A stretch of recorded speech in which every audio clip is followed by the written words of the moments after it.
Here we are, ladies and gentlemen. It's time to talk about Forbidden Door from the O2 Arena.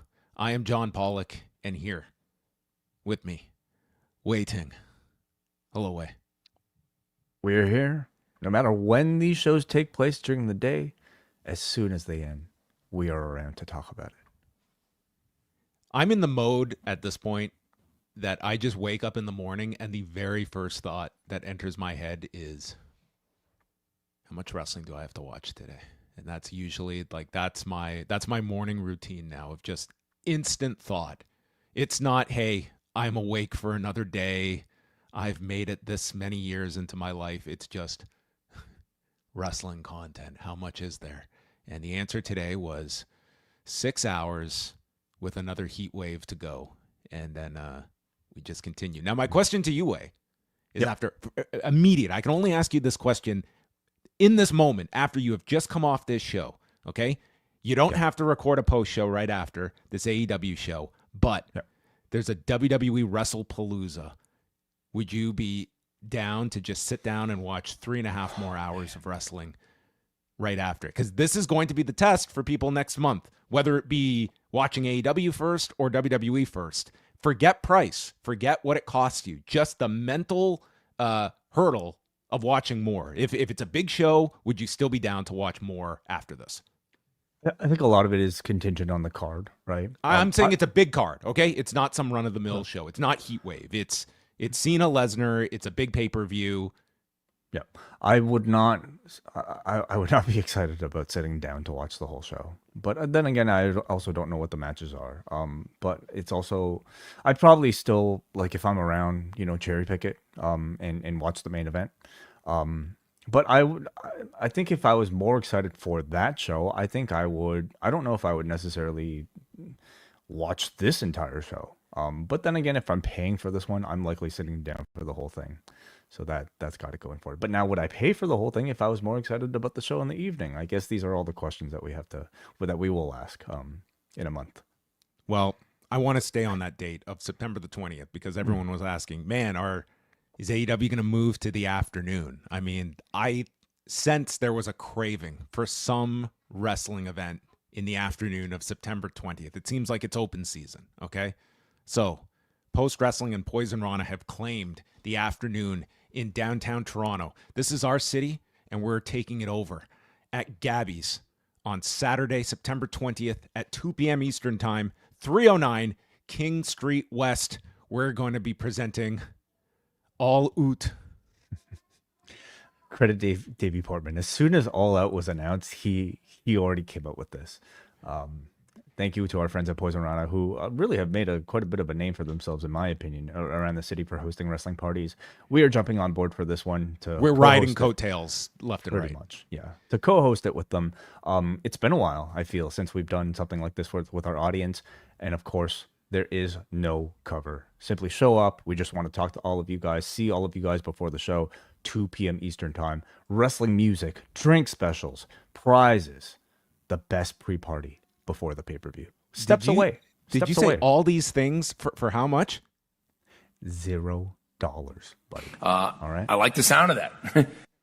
I don't think he would. I think he would hate this. Think about all the lost activations. The margins are out of whack for Post Wrestling and Poison Rana. But yes, we are going to be hosting a very special meetup with all of your favorite Post Wrestling and Poison Rana personalities, friends of the podcast. And just, hey, if you're in downtown Toronto and you're going to be heading to All Out, this is a quick 10-minute or so walk from the Scotiabank Arena. Stop on by. We're going to be there all afternoon. Wrestling karaoke, some of Davey's finest drink specials. We'll have prizes to give away, and you also get to meet the one and only Braden Harrington in person. So, I mean, what more could you want? And it's all for it's first come, first serve, but you are welcome to come free of charge. How much wrestling do you ever get where it's free of charge? Okay, when everyone else is trying to grab the last dollar in your wallet, we're saying, hey, just show up. Your presence is our present. Yes. I love that. Unfortunately, I will be at this too, so I will give everyone fair warning, okay? That might deter some people. Now, of course, huge asterisk. This is assuming. No, we'll run against AEW if they move it up to the afternoon, okay? Or we'll have to do our breakfast. Okay, well, I guess rain or shine, no matter when All Out will actually take place, we will be running this at Gabby's at 2 p.m. All out, Eastern. okay? Get All it right. out. That's right. Yeah. All right, so salute, all out on Saturday, September the 20th. More details can be found at poisonrana.ca. Braden and Davey will be talking about it more, as they will be later tonight. We've got a doubleheader on the site, as following this show, you will have NXT Heatwave and then a post show from Davey and Braden later on tonight here on the Post Wrestling YouTube channel. We were flexing our might today. We had coverage on the site throughout the entire show from Jack Wannon, and Neil Flanagan is seated at the press conference. He's got a wonderful seat. There's some wonderful looking plants on the on the dais as well. This looks like a very nice setup that they've got at the Forbidden Door press conference. You're actually talking about plants. On the set. I'm literally talking about physical plants and not media being planted at this. So yes, just to clarify, I should make that clarification right there. All right, we're going to get into this show. There were several announcements I'm just going to get out of the way from AEW side. They've announced a bunch of international events over the next coming months. We'll go in order here because in December, they're going to be holding a special edition of Collision on December 13th in Cardiff at the Utilita Arena. And then later that week, Dynamite on December 17th at Co-op Live in Manchester, England, which is the arena that UFC had run not too long ago.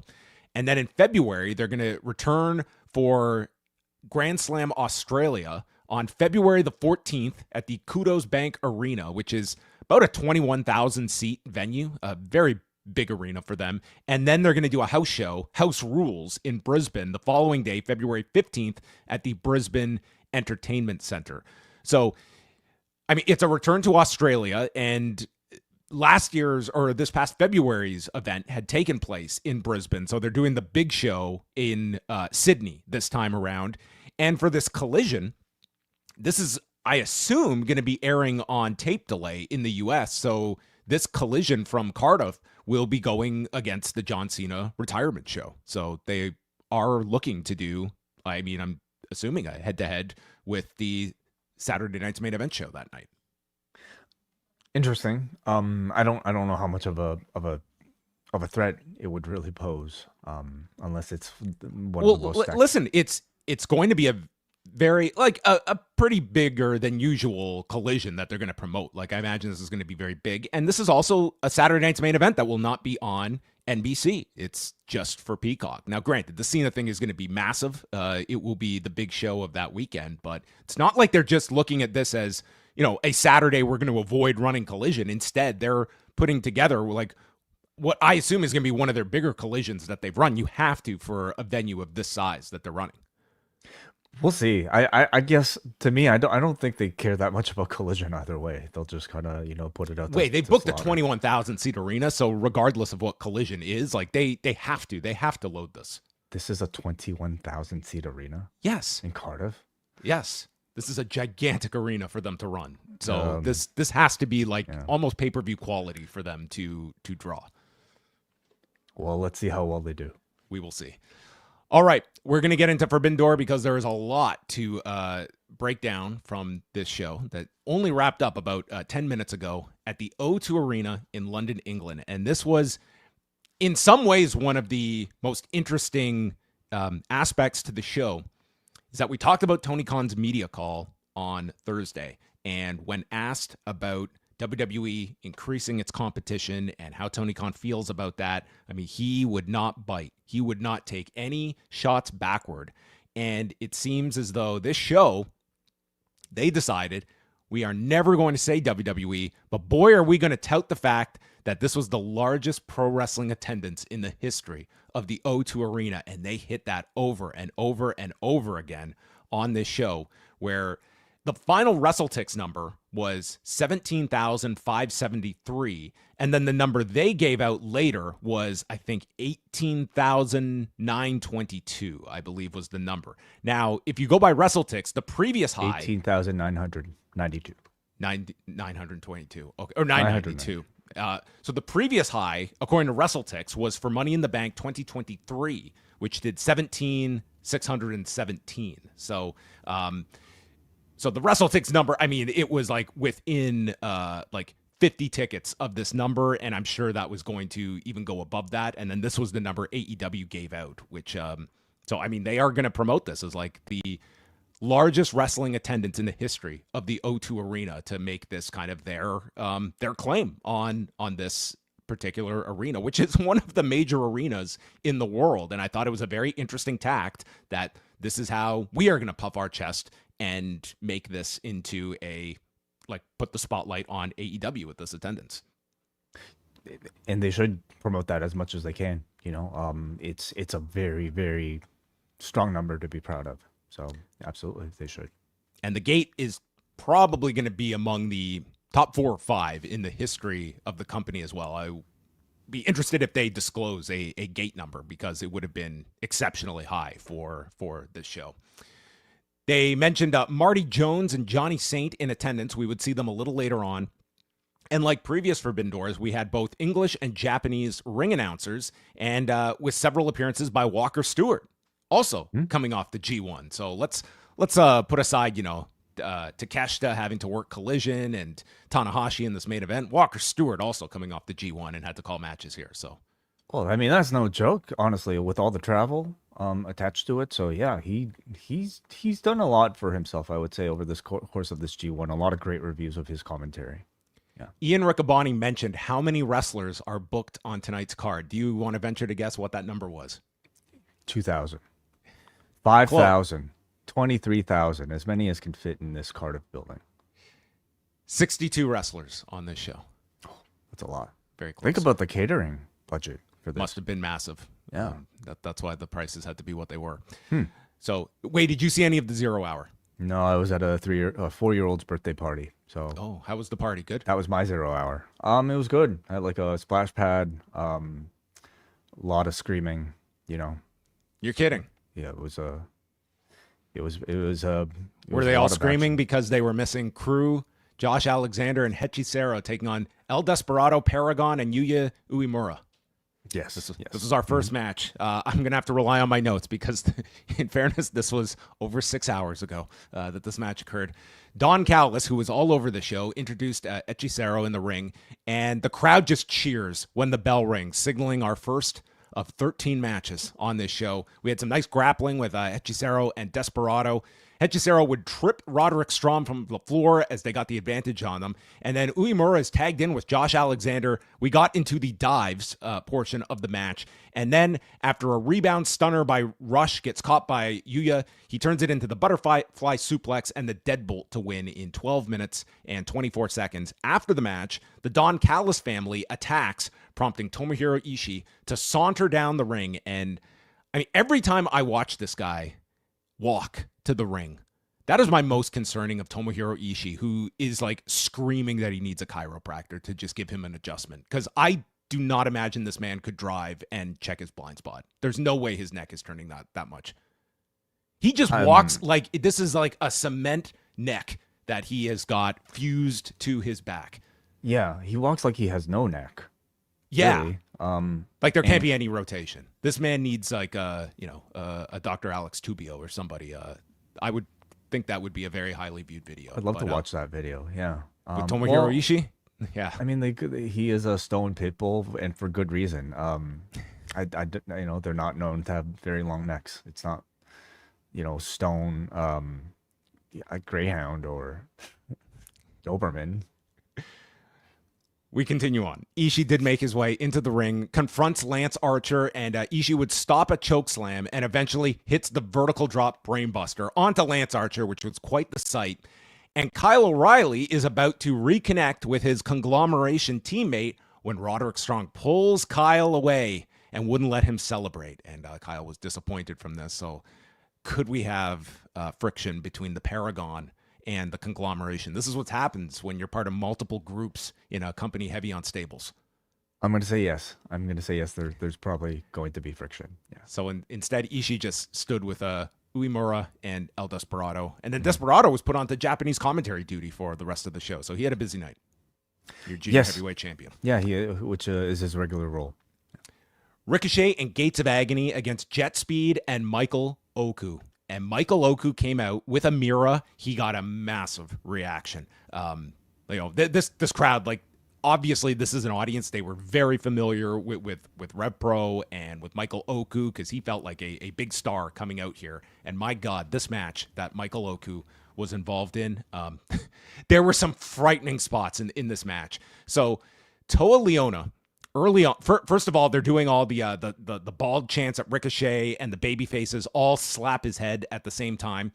Toa Leona hits this pounce, and it sends Oku over the top rope, almost like a Fosbury, and he comes down so badly on his neck. This looked frightening in real time, and then the replay, I thought this guy's neck was broken. This was definitely among the, like, 6 scariest things on the show. I would say, like, it number would be 6, maybe. This could have been number 5. It might have been. Okay. Your mileage may vary, but there was more to come here. Man got up and continued. Khan would block Oku's Rana out of the corner. So Knight then leaps over him. He hits a flying Rana. They were doing just tons of high flying in this, especially with Knight and Oku in particular.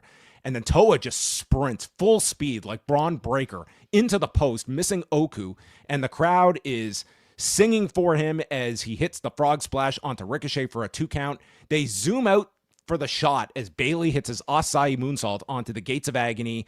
And then Oku yells, "Now we play," and applies the half crab to Ricochet. But then the eyes are gouged and gets distracted by Toa. And before the finish here, I will mention that Oku took this lariat, and it was like your typical inside-out lariat where the guy takes the flip, and he comes right down on his head from this lariat. I was like, this dude somehow was alive by the end of this. They end with the open the gates onto Oku, and he takes the spirit gun as Ricochet pins Oku in 9 minutes and 55 seconds. This was like an extremely taxing, like it had your flying, but it also had just some brutal bumps in this match, mainly concentrated to Michael Oku and his head and neck that he took. This was way beyond your expectations for a 0-hour match in terms of the degree of difficulty we saw executed, or at least attempted. Well, for him, it's a lot more than just a 0-hour match. Oh, this was probably, if not the biggest crowd he's ever worked in front of. It's in London at the O2 Arena. So, I mean, this was a this was a big match, a big show for a lot of these guys, many of whom had never worked the O2 before. It's not every day that AEW is attracting 18,000 people. So, yeah, everyone had their working boots on. And I from start to finish, if there was one consistency, and maybe this is just us talking about King of the Ring so recently, 2001, is just, it feels like there's a lot of people that are working with varying degrees of injuries, which is kind of what I had been told. Like, there's a lot of injuries going on at the moment. I don't know numbers or anything or specifics, but you certainly do get that sense throughout the mixture of these 62 performers on this show. Well, listen, it's really hard to get people's attention when you're a wrestler on this roster, and you're especially just in the middle of the pack or just starting out and trying to make a name for yourself. And people are going to go as hard as they possibly can. And they're going to have to do it for years in order to just even catch any sort of attention. So it's just, it's the demand of this very, very tough style. Lexi Nair spoke with Don Callis. He talks about the titles that we have Okada and Kyle Fletcher defending, and is not worried about Swerve because he has a seriously challenged psychotic in Prince Nana in his corner, and they will also crush Hiromu. Megan Bayne, Julia Hart, Sky Blue, and Tekla against Willow Nightingale, Queen Aminata, Chris Statlander, and Harley Cameron. So Ford is in the corner of Megan Bayne. She would hit an Orihara moonsault to the floor right as Aminata is... We just got dives early on. Queen Aminata used the chocolate kisses, but Bayne then grabs her into a tombstone, which is countered into a head spike.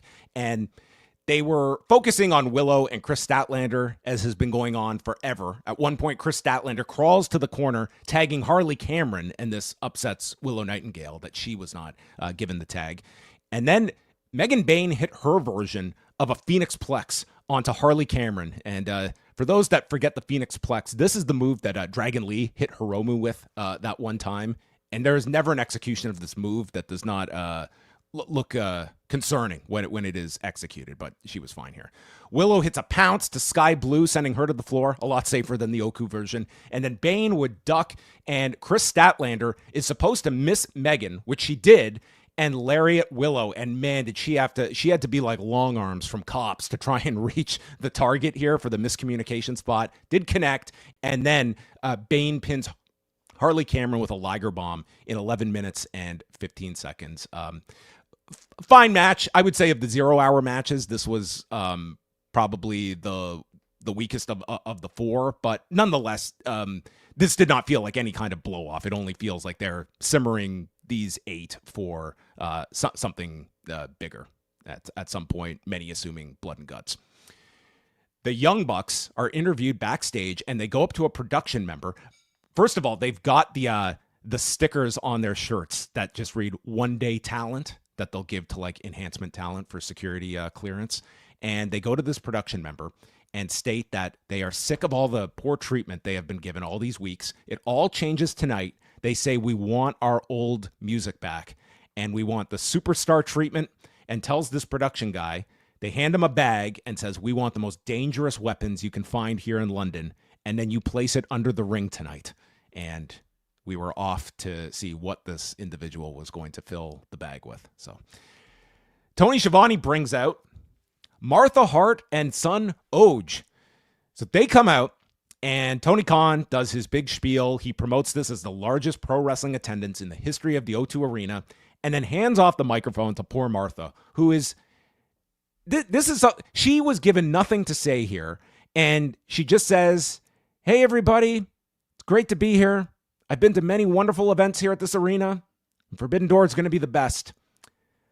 We like MJF. There's booze. But we're pulling for Hangman. I said we're pulling for Hangman.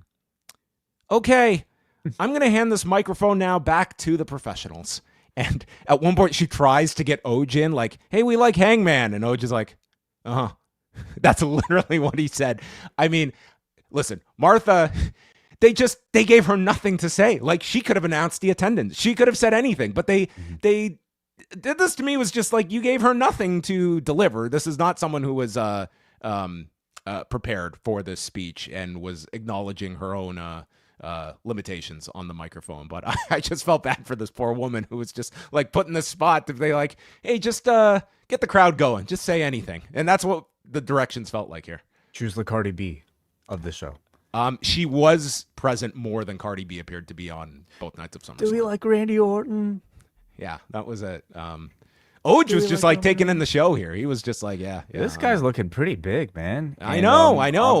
A lot more and more like his dad. So, he walked out, and I thought Tony Khan was going to announce like the first AEW NIL agreement with Oj, but no, he was just out here to take in the show. And then the Ops against Clark Connors, Drilla Maloney, and Robbie X for the trios belts. We've got the countdown clock on, and they've got like 11 minutes until the pay-per-view starts. So you knew this one was not going to be too lengthy.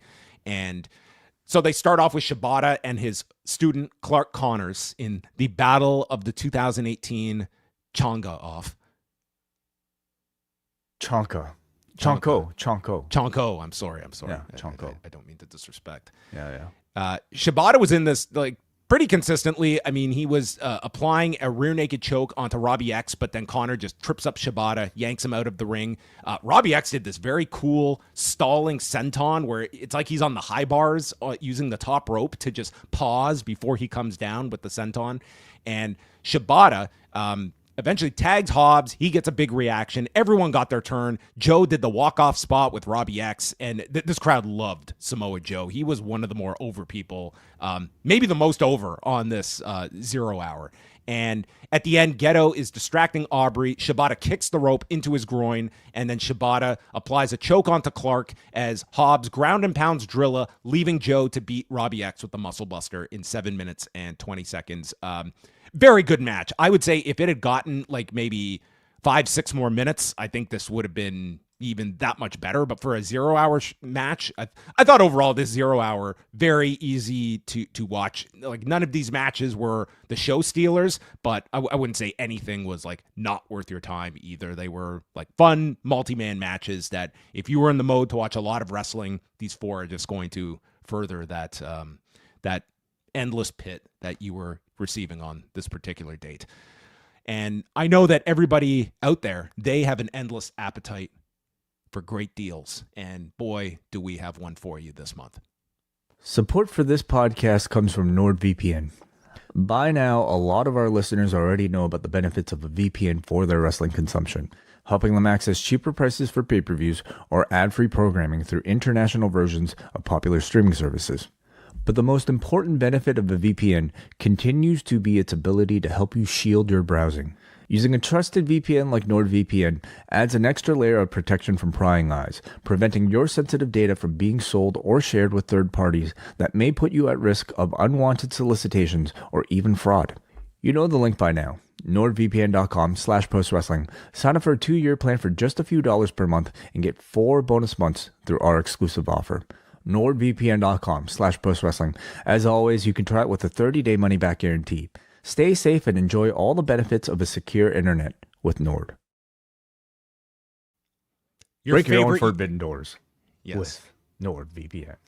Your favorite URL is back. That's going to be the URL of 2025-26. Okay. NordVPN.com/postwrestling. I think it's paramount. Everyone checks it out. If there are shares to buy in a VPN company, I feel like for the wrestling market, it would be this particular year. So, very popular product, and we thank them for their support as always. On to the pay-per-view we go. The birthday party was over. Wai Ting was seated. He was ready. And we open it up, promoting the show as being sold out. And were we going to get Bryan Danielson on commentary? Yes, we were. For all of the sanctioned matches, Bryan Danielson was going to call. And I'm just going to say this about Danielson. I don't think this is someone that should be thrown out every week. But man, could I really enjoy him being part of the pay-per-view broadcast. I thought he was excellent. I thought he was great on, anytime he sits in, he just adds such a, not just a wrestler's perspective, but a modern wrestler's point of view. He just opens up so many interesting storylines that are there just as observational for everybody that takes someone like him to just tap into it. I thought he was fantastic on this show. And really, I think he'd be a cool add-on for their pay-per-views. It's once a month and you get a Danielson on commentary for that insight. I just thought he was really enjoyable on this show. I'd love that. Yeah, I think he's been a highlight of he was a highlight of this show, certainly. And I think he's not just great for technical analysis. He's very up to date on all the storylines, of course, whether or not he has a hand in creative. He's keeping up with everything, and not just AEW. It seems like he's well aware on this particular show of everybody and their at least recent histories. So it's clearly still a man who's keeping up with professional wrestling, and at this point, we will be happy to take as much of him as we can get. I'm not so sure that he'd be willing to commit to a weekly, travel schedule, but on a pay-per-view similar to what a JR does as a special attraction commentator, I would love that.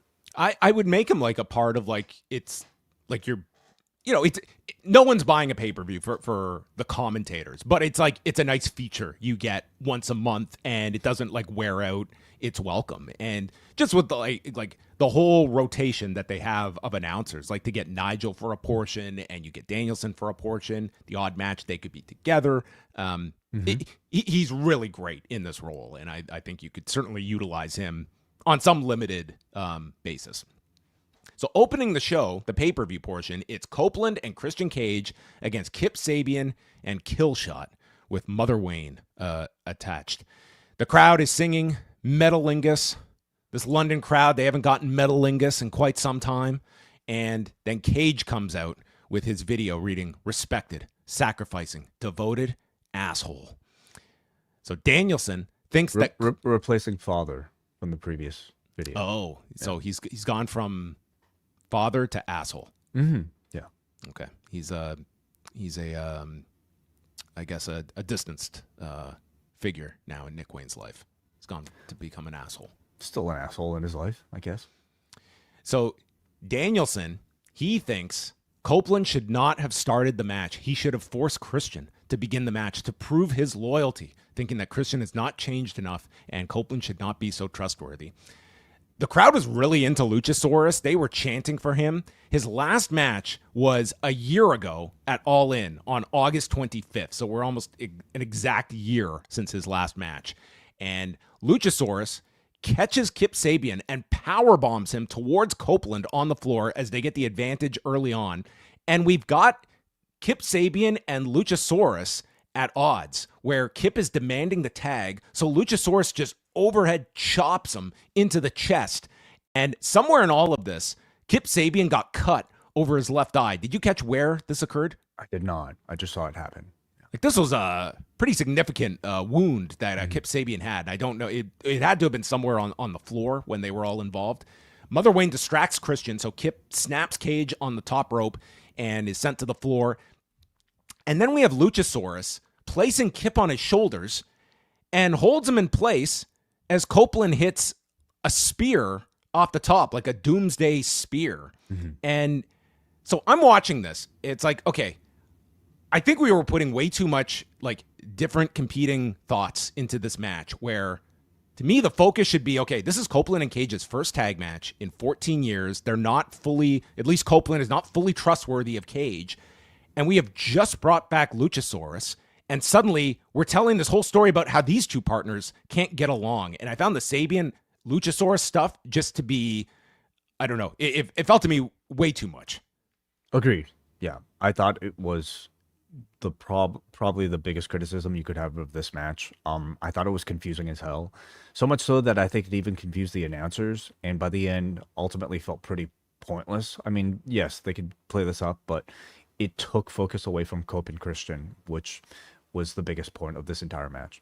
Yeah, the announcers are like, they're not sure. Was Luchasaurus just, did he have Kip on his shoulders and then Copeland capitalized with the spear? Because the way it comes off is like Killswitch is just holding Kip there in place for Copeland to nail him. I'm like, what? This is not coming off well. I thought it to be a big negative toward the match. And the crowd, they are singing for Christian. They're doing like the Bailey song, but for Christian. They hit a double impaler DDT onto Luchasaurus, but Kip is the legal man. So Copeland spears Luchasaurus off the edge in a big spot, sending him to the floor along with Copeland. And then Sabian goes for the kill switch onto Christian, who stops it, presses him up in the air, and it's Cope spears him in midair and pins Kip in 13 minutes and 45 seconds. So it is Copeland and Cage getting the win in their reunion match. I just thought, like, this one was really overthought, and I would have just totally scrapped the Sabian kill switch stuff. Like, none of this was introduced.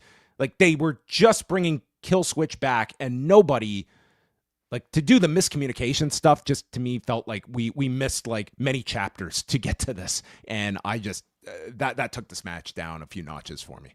I was overall disappointed by the match. I thought, even all that aside with Sabian and Luchasaurus, I think this match needed to be a bit more impactful. I found it unnecessarily slow, with the action not that compelling with Sabian and Luchasaurus in control. I didn't think the hot tags were particularly well built up, and I think maybe some of that is due to the distraction of whatever side story they're trying to tell with Sabian and Luchasaurus. To me, I thought the best part of the match was the crowd just entertaining themselves with these chants.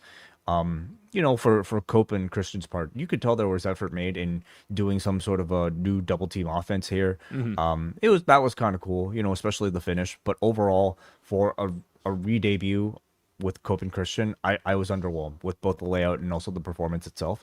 However, I know an FTR match with these two will be very different. So assuming that is their next destination at All Out, I'm still very excited for that. What if Dax and Cash can't get along?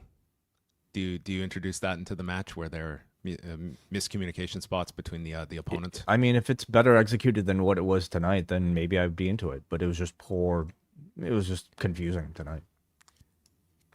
Christian puts out his arm, and Copeland meets him in the middle. And I was waiting for the whole crowd to yell, "Son of a bitch!" This was just the Outrunners, like, handshake that they did here at the end. And Cope tries to hug him, and Cage is not interested in the hug. Yeah. I think they're it's a little too cute right now, when I think there should be some real tension. Right now they're just kind of doing, like, they're essentially Alexa and Charlotte. I'm expecting a tone to be a little bit more serious with these two.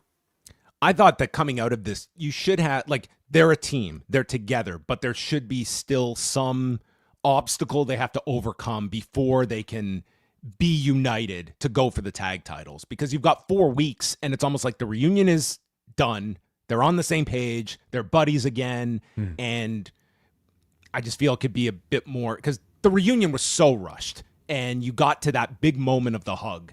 And I just feel that, I just feel like you could have milked that for a lot more. And it feels as though they've just skipped that part to get to, they're back together and are now going to be figured in as a tag team. Kyle Fletcher against Hiromu Takahashi for the TNT Championship. This is where we hear Walker Stewart on commentary, as well as Don Callis joining. And Danielson puts over Fletcher huge as a future world champion, and an even bigger compliment, he's got one of the best body slams in professional wrestling. And you know this guy in his notes app has a whole just lists.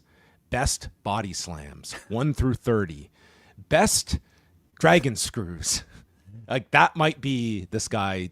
He strikes me as not an Excel guy, but just a notes app list guy. I think he'd be like a notebook guy, if anything, like hand just writes. Yeah, or more likely for him, it'd probably be a mental notebook. Yeah, but or it's like on tree bark. Yes. Just as Danielson says it, I mean, Fletcher, I don't know if you ever heard him or what, but he delivers this very impactful body slam, just as Danielson called it. So after Fletcher controls from the start, then Hiromu head scissors him from behind, sending Kyle over to the top. He hit this great-looking Michinoku driver, and Hiromu kicks out, and Callis reclaims that move, calling it the Proto-Star driver. And after a powerbomb by Kyle, Hiromu laughs him off, and there's a kick out at 1 from Hiromu, and Kyle tries for a brainbuster onto the edge of the apron, but it's countered with a DDT, and Hiromu with the sunset bomb onto the floor. Big lariat inside for a 2 count, and Fletcher lifts him up for the power bomb, and it's countered with a destroyer by Hiromu. It's a tombstone reversal and gets a near fall. Danielson criticizes Kyle for not placing enough weight on the shoulders during that cover.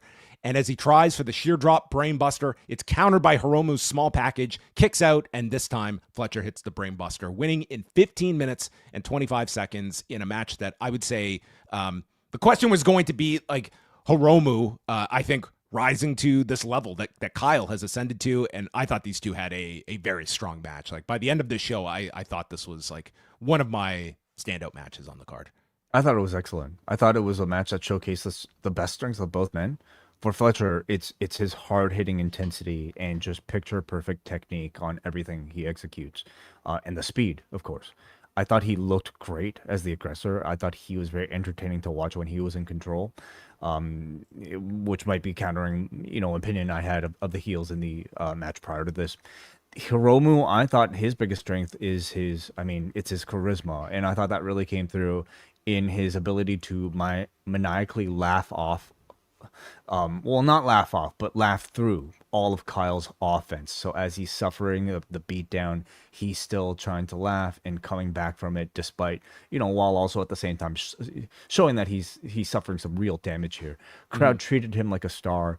And I thought these two had a really good New Japan style of big match with no selling and close kickouts that really, really amped this crowd. I would have obviously preferred a deeper feud. That would have been nice. But I mean, this is one of the problems with Forbidden Door and working a co-promoted event where you don't have access to a Hiromu too much. But as a showcase for Hiromu to a new audience and for Fletcher in his first title defense on a pay-per-view, I thought it was a very good match. Yeah, I thought this was one of the better matches on the show. I thought both did a really great job, and I think Kyle Fletcher continues to just ascend. He's been one of their biggest breakout stars of this past year. TBS Championship, the four-way with Mercedes Moné, Alex Windsor, Persephone, and Bozilla for the championship. And Mercedes, you guys were talking on Collision Course about, the number continuing to escalate. Mercedes up to 9 belts. How is she going to manage all these belts? Well, she had 8 Royal Guards for her entrance walk out, each with a championship, and Mercedes coming out with the TBS title. And this was one of the there were several really great entrances on this show. I like this one a lot. This was awesome. Excellent. So very cool visual that they had. And so this match, a lot of it was built around Bozilla, that I'm going to guess the audience probably had the least familiarity with of all four, including Persephone. And they made her into the big obstacle for all three. And I thought that they structured this very well around Bozilla. They emphasized she's only been wrestling 3.5 years, but she's got the size, and she was the powerhouse of the four. There were chants for Alex Windsor. Bozilla gets yanked to the floor after a powerbomb onto Mercedes and is finally taken off her feet by a Windsor cannonball. There's these three-way counter spots and covers involving Moné, Persephone, and Windsor. And then Persephone hits a double bridge onto both as Bozilla returns, breaking it up, and the crowd starts chanting for Bozilla. And then we had this Tower of Doom where Windsor is in the Tree of Woe. The other three are above her, and she does the big sit-up and sends all of them off, like the Drew McIntyre spot, but with three people getting tossed off the corner. Double statement makers applied by Moné, but then loses the grip. And Windsor tries for a double sharpshooter, but it's tougher than it looks because she lost her footing here and the hold and just was going to grit her teeth and try and continue this. So Bozilla, while the double sharpshooter is applied, Bozilla steps on the hands of the two in this move so that they cannot tap out with Moné and Persephone in the sharpshooter. So that was novel. Yeah, I don't know. I mean, we've seen people hold up the hand to prevent tapping. I guess I haven't seen somebody step on other people's hands. There's no more verbal taps, okay? That's not a thing. You've got physically tapped. So I like this more than I do the stupid grabbing the hand spot. Bozilla lands a moonsault onto Windsor and Persephone when Mercedes runs in, makes the save, and she looks very worried. Persephone lifts up Bozilla from the corner for a razor's edge, and then Windsor applies the sharpshooter to Persephone. It's broken up by Moné's lung blower, and then as Moné elevates Mercedes for a razor's edge, it's countered with a Rana, and she hooks the legs, pinning Persephone in 15.5 minutes, retaining the TBS championship. How did this work for you, Wai? Well, I overall enjoyed the match. I thought it was thoroughly compelling, and the crowd sounded very engaged throughout. It was a match that was highlighted by a lot of multi-person spots, and I would say for that reason, a lot of the times I thought it felt overly coordinated, like it was more of a group dance routine than a fight. Like it also read like a match to me with a lot of like well-conceived spots on paper, but for whatever reason in execution, I thought a lot of it came across as convoluted, and whether it was because it wasn't executed with maybe smooth enough or quick enough fashion, it did break my immersion at times, and it just really felt like they were cooperating a little too much to feel like an actual fight. Still, I overall thought everybody did a very good job, especially at their usage of Bozilla, who, they crafted a great identity for just as the giant of the match. And if I'm Toni, I'm really hoping that she doesn't show up in NXT shortly after this, because she was certainly the Stephanie Vaquer of the match. But I mean, I would also say still looks to have a lot of room for maturity as a performer, somebody who's only 3 years in and probably has a lot of time left to really grow. Windsor, does she show up in the stands at the Performance Center, and then we don't get a name, and then the next week the contract is presented? Ladies and gentlemen, Brittany Britannia is here. Is that a real name? I don't know. I just made Brittany that up. Britannia? I'm just guessing the alliteration, but yeah. I mean, I thought they. I didn't have too many different thoughts than you. I thought maybe this one, even at 15.5 minutes, I feel this one could have been a little tighter. And there was, some spots that worked, others that didn't. It was very crafted in that way, as opposed to, I think like watching this, if you had just had Mercedes and Alex Windsor, I think this would have been like a pretty intense match with this London crowd. Agreed. But then it wouldn't be Forbidden Door enough. It wouldn't be Forbidden Door, and everyone came for the promotional aspect of this undercard. But they were trying to treat it like it was still a main drawing card of the event with the intro video. The intro video was all about, we've really blossomed into working relationships with CMLL and Stardom, and it's really made this into one of the premier events of the year. Meanwhile, this is really the only CMLL and Stardom involvement on the entire show. Yeah. For what I would say though, for the person with like the least amount of experience in Bozilla, like I thought they did like a good job of, camouflaging her at certain spots, making her the monster, and quite frankly, like I thought she did well in this match. Like if I was AEW, I think she got over pretty well in this in this type of environment. Yeah. I thought Moné did really well playing ringleader as she always does. Her aura and entrance were just outstanding as usual. Windsor certainly had the crowd support here, and like you, I felt like if it was a singles match, I think we would be talking a lot more about her. But by the end of the match, Bozilla really kind of felt like more of the person you were talking about other than Moné. This match is not even going to be the most memorable thing I'm going to have of Alex Windsor on this show. Her big spot was prior to the main event. Yeah. Mm-hmm. Zack Sabre Jr. and Nigel McGuinness followed that for the IWGP World Heavyweight Championship, and accompanying Nigel McGuinness to the ring was Daniel Garcia alongside his towel. Oh, I didn't even see the towel upon entrance. I didn't notice it until partway through the match, and I was thinking, does John Kleinchester know something none of us know? Is John Kleinchester secretly on the AEW booking committee? Because he called this tease. What was his idea? So I didn't actually get to hear it on Collision Course myself, but Kate informed me last night that he was calling. Well, Kleinchester called for some sort of throwing in the towel spot, essentially, and. Which I actually like, because it's one of those where it's not like a clear-cut heel turn. It's like you have plausible deniability, and I think they wanted that coming out of this, is that you played with that. But let's get into the match first. We'll talk about just that simply after. Having the towel there showed it was a good tease. It was a good tease. It put that idea in people's head. Showed a level of thinking that was like deep enough to cater to the people like a John Kleinchester who might have been sensing that tease and trying to think of ways in order for us to really play around with it. I thought it was a very nice touch. So before, they really did go all out for some of these video packages, and we go to the streets of London, and they're walking around the city is Nigel McGuinness. And could you imagine just walking around London and you run into Johnny Saint, who entices you for a impromptu game of chess in the park? That's what Nigel did. And we sit down and they're having a very intense game of chess, and Johnny Saint explaining pro wrestling through chess to this young whippersnapper, this 48-year-old Nigel McGuinness, about seeing 3 moves ahead. And then it's Nigel catching old Johnny Saint in checkmate, and Johnny informing him to do it again at Forbidden Door. And I was ready. I was ready to see this rook, Nigel McGuinness, take it to the king on the chessboard tonight. I love this. I thought it was so great. Like it treats a legend with reverence and just puts him on this giant pedestal.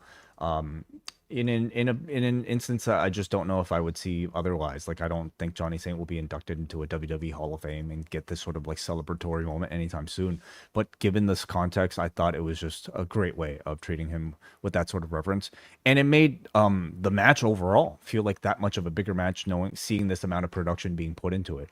By the time this match started, it really did feel like a big match, and one that I would say on paper, certainly felt that way to, I think, a lot of us, but I just don't know how much of like people outside of, I don't know, a small group of people would have figured that. Thankfully, if there was a small group, they were all concentrated in this 19,000 because everybody in this building treated this like it was a dream match. Excalibur compares the resurgence of Oasis to Nigel McGuinness's resurgence. And I can say this as he comes out to Fucking in the Bushes. Yes, we did get Oasis, some of our commercial music that was played on this. And had it not been for Forbidden Door, I think there's a very high probability that I would be at Oasis right now. That's right. They're here tonight and tomorrow. So a bit of a... That is one show I would have liked to have gone to. But as soon as I saw those dates, I was like, oh, Forbidden Door's that day. So there you have it, folks. I think WH is there. I think so too, yes. So he Nigel greets Johnny Saint, who's seated with Marty Jones, and Danielson just sends everybody to YouTube if you haven't heard about Johnny Saint. So look at that. What's Danielson's rule? He gets like 30 minutes of screen time a day, and he probably uses it on Johnny Saint tapes. Is that his rule? He's disclosed it before. He has some very limited screen time. He will read about Johnny. He will read a transcript of a Johnny Saint match instead. Danielson also notes how things have come full circle because now I'm on commentary as Nigel is going for a major championship, but I'm not going to bury him for the whole match. And he played Nigel's biggest cheerleader on commentary. This man is too nice here for this guy. Isn't that the best way to get at somebody? Not only am I not going to fall into your trap, I'm going to compliment you. That must drive somebody crazy. This is the tack Tony should take. I was just about talking to make about the joke. That kind of is the tack they are taking. Well, Tony should go out of his way to compliment the WWE. Oh, Brock Lesnar, John Cena sounds like a great match. They're doing really well. Wow, they made $1.5 billion. That sounds like a great job. It's like the most Hey, Tony, what do you think about Mark Shapiro? Never met the kid. Good ad rates. So you really want to drive those ratings. So the match begins, and Danielson is putting over Zack as the best scientific wrestler in the world today, whereas Nigel is very methodical. You see, every week on commentary, he shows up with a list of jokes. He's very methodical. So I like the underhanded insult rather than just the flat-out one. This was actually a really brilliant bit of insight into just both of their methods, which only somebody like Danielson would have that sort of knowledge of. I mean, it's that Nigel is somebody who comes prepared with a game plan, and Zack is somebody who improvises and riffs his way through as, whatever, free jazz, as he's described his own style. So this contrast between these two technical wrestlers, I thought was like a really interesting thing to point out. We got the contrast of a jazz musician against a battle rapper who writes out all of his lines in advance. Yeah, or a freestyle rapper versus a pre-written rapper. Nigel's neck gets torqued by Zack and works on the elbow, and he's just going from one body part to the next on Nigel. Nigel would eventually just land this lariat out of nowhere as he's playing to the crowd as a distraction method. Tries with a Les Kellet lariat, but is caught in the armbar. Zack goes to the leg, and you just see these shots of Daniel Garcia. And as Nigel gets trapped in a submission, Garcia will push the rope toward Nigel, and he gets warned multiple times by the referee about this, to the point that the announcers are even questioning, what is Daniel Garcia doing here, as he's trying to give Nigel the advantage in these submissions. Nigel would go for the Tower of London, but Zack gets his foot on the rope after taking it, and then as Nigel sits and grabs the legs, we get a counter, Nigel into the stack, and then a sunset cover, and Zack, all he does with this sunset cover is arches up on his back for additional leverage, basing on the hand, and it's just a leverage maneuver to catch Nigel at 17 minutes of this really well-wrestled match. It's exactly what you would have wanted. Zack got a bloody nose in the midst of this when they were trading uppercuts, and that was the one time we get Danielson putting himself over the people in the ring. He's like, I will say my uppercuts are better than both of these guys, and he's not wrong either. But 17 minutes we got here, and as soon as this ends, there's this close-up of Daniel Garcia, and it's almost like he just can't believe what he just saw here, and they're really milking this with Daniel Garcia. But before we talk about that, what did you think about this as one of the, I think, the more intriguing matches for this card going in? I thought it was excellent. I mean, but for me, a lot of my enjoyment was simply in the fact that this match is able to exist. Like I think Dream Match gets thrown around a lot, but I thought in this setting with these two, with the people that were on commentary, and with this amazing crowd, I really did feel like they reached that sort of feeling when this match started. Everything was perfect for it, and it provided a great spotlight overall for this style of professional wrestling. I thought it was overall a lot of fun to watch. I will say, I do feel like there was an extra gear for them to reach towards the end that I think would have really kind of cemented this as like a classic.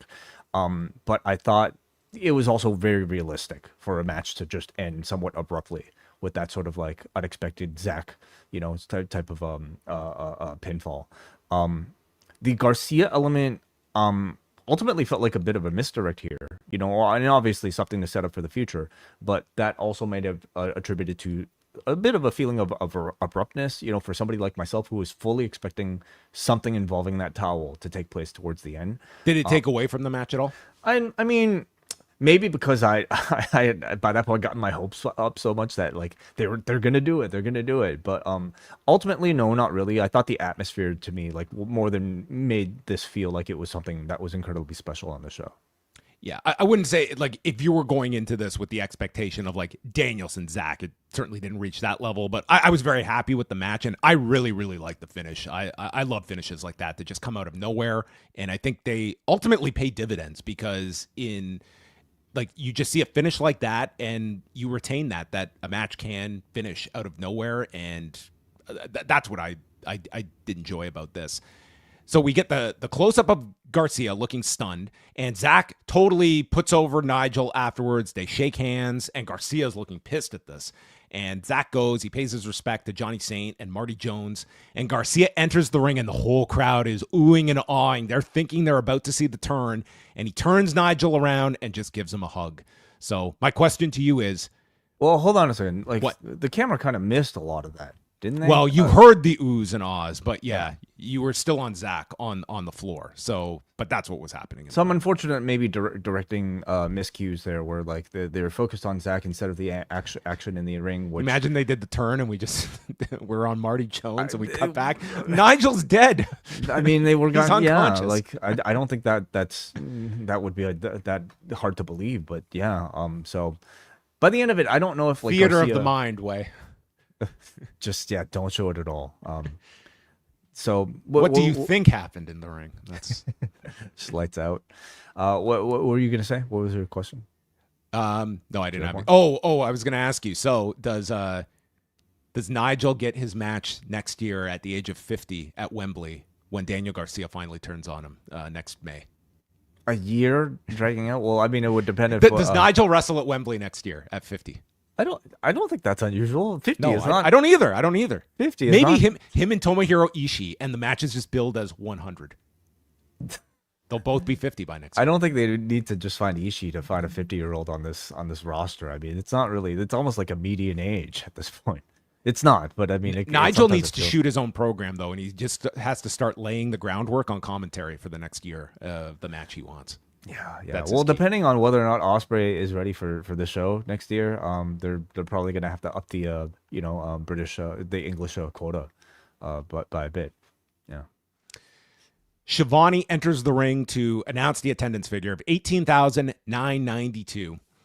And Queen Aminata and Tekla are showing brawling in the back. This was literally our only like backstage segment of the whole night, and they just are using it as a means to fight into the arena where the crowd is chanting "Fight Forever." Sky Blue and Julia Hart run out and jump Aminata and are holding her in place as Tekla does the spider pose, and it is the sound of everyone's favorite dubstep.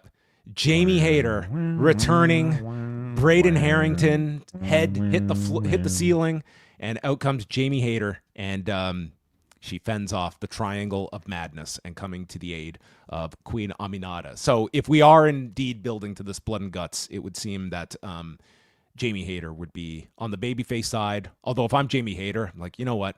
I think I'm going to do the Zack Sabre Jr. style from this time forward. If I'm Jamie Hayter, I think I'm only just waiting for them to come back to England so I can make a return. That's just my career from now on. I'm just returning. Well, maybe she's going to return at Wembley next year. Yeah, just go away for like the next year and then just come back. It feels like I've only seen Jamie Hayter return like in her career. I mean, but yeah, like hopefully she stays healthy, throughout this run. She has unfinished business with Tekla. Tekla, a firmly established heel now, so that kind of like clears the path for her to do a whole lot. Blood and Guts with her attached to it would suddenly really up the sort of star power of that match, taking it more from just like a mid card sort of like 5-on-5 to something that to me does feature an actual main eventer in my opinion, Jamie Hayter. So I guess that would also mean who do we assume would be on the babyface side of things? Because would Harley Cameron be in it? We also have Ty Mello and also Anna Jay that they could pick from as well. Yeah. I mean, it does. I guess you're sort of toss-up is Chris Statlander, given where they are going with this whole Death Riders Association. I mean, she's aligned with the baby faces, kind of, but you would think Willow and Statlander should be a focal point within that match. And they really introduced Anna Jay and Ty Mello as kind of, and Aminata, of course. Aminata, certainly with the Tekla feud. And it would seem like Aminata and Tekla, they're probably going to do some kind of match on TV coming up soon. Like that this has been a feud that's just, it's really helped both of them, and I could see this being just another prelude until we get the big match, whatever this is building toward. Okay, and now it is time for the match that I think everyone wants to discuss. It is the Hurt Syndicate defending the AWA. The AWA. No, Vern Gagne was not present for this. The Hurt Syndicate, FTR, and Brodido for the AEW Tag Team titles. Lashley and Benjamin, hey, they were super over coming out. I mean, this crowd, it's kind of they are both the biggest heels and the biggest baby faces of this tag division. Yes.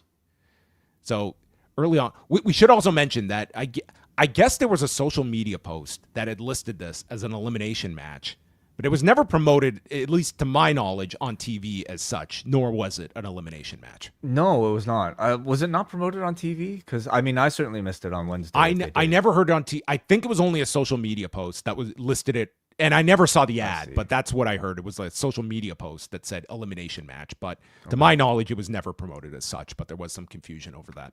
Okay. They head to the floor. The Hurt Syndicate is in control. We had chants of, "We hurt people," "Oh, fuck the Revival," and "We want Brody." Would it be safe to say Brody King was the most popular guy in this match? I would say so. Yeah. He was really over to this crowd. Didn't we hear some Wheelers got a gun chants as well? Did we? Wouldn't have surprised me, because we did hear about chants like that at the tapings on Wednesday. I saw people making a gun gesture, so that's my assumption. I don't think that's a cool chant at all, man. Like, just from the fact of, like, if you want to hear like Cash Wheeler's like account of this, like, this is a pretty horrific charge that he was handed that was completely like thrown out as well. But I guess fans are going to chant whatever. But anyway, there were multiples of those on this European swing. King is in the corner as they work on Bandito for a long time, and when he gets the tag, this crowd goes wild. He hits a cannonball to both members of FTR and then squares off with Lashley, and the crowd went nuts for these two. King and Cash combine for a shatter machine onto Shelton Benjamin. Cash hits a tope suicida, which Lashley and Benjamin catch on the floor, so King dives to the floor, taking everyone out. And then with the four on the floor, Bandito and Dax are on the top turnbuckle. And Bandito takes Dax and hits him with a fall-away moonsault to the floor. You could not pay me all the money in the world to be Dax Harwood taking this spot. I watched his landing like 4 different times, and none of them looked fun.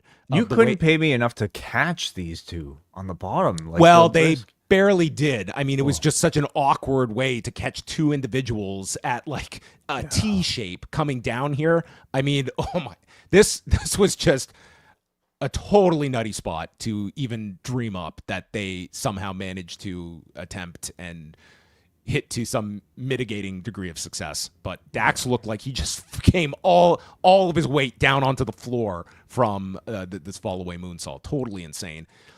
There's a step-up knee spear combo by Lashley and Benjamin onto Brody, when all of a sudden, men hidden in New Japan tracksuits jump the Hurt Syndicate and take Lashley and Benjamin away from the match. It's revealed to be Ricochet and Gates of Agony. So the Hurt Syndicate are totally gone from the match.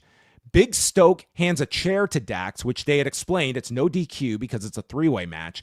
But Bandito super kicks the chair, and then Brody King takes a chair shot from Dax right to the head. This was, I mean, you just do not see chair shots like this. Even when we see them sometimes in Mexico or Japan the odd time, it's never the crazy wind up. And this was like just the full wind up to the head. This was a 1998 chair shot. This was a 2001 Benoit to Jericho chair shot to the head that we just watched. I was thinking Brock Foley.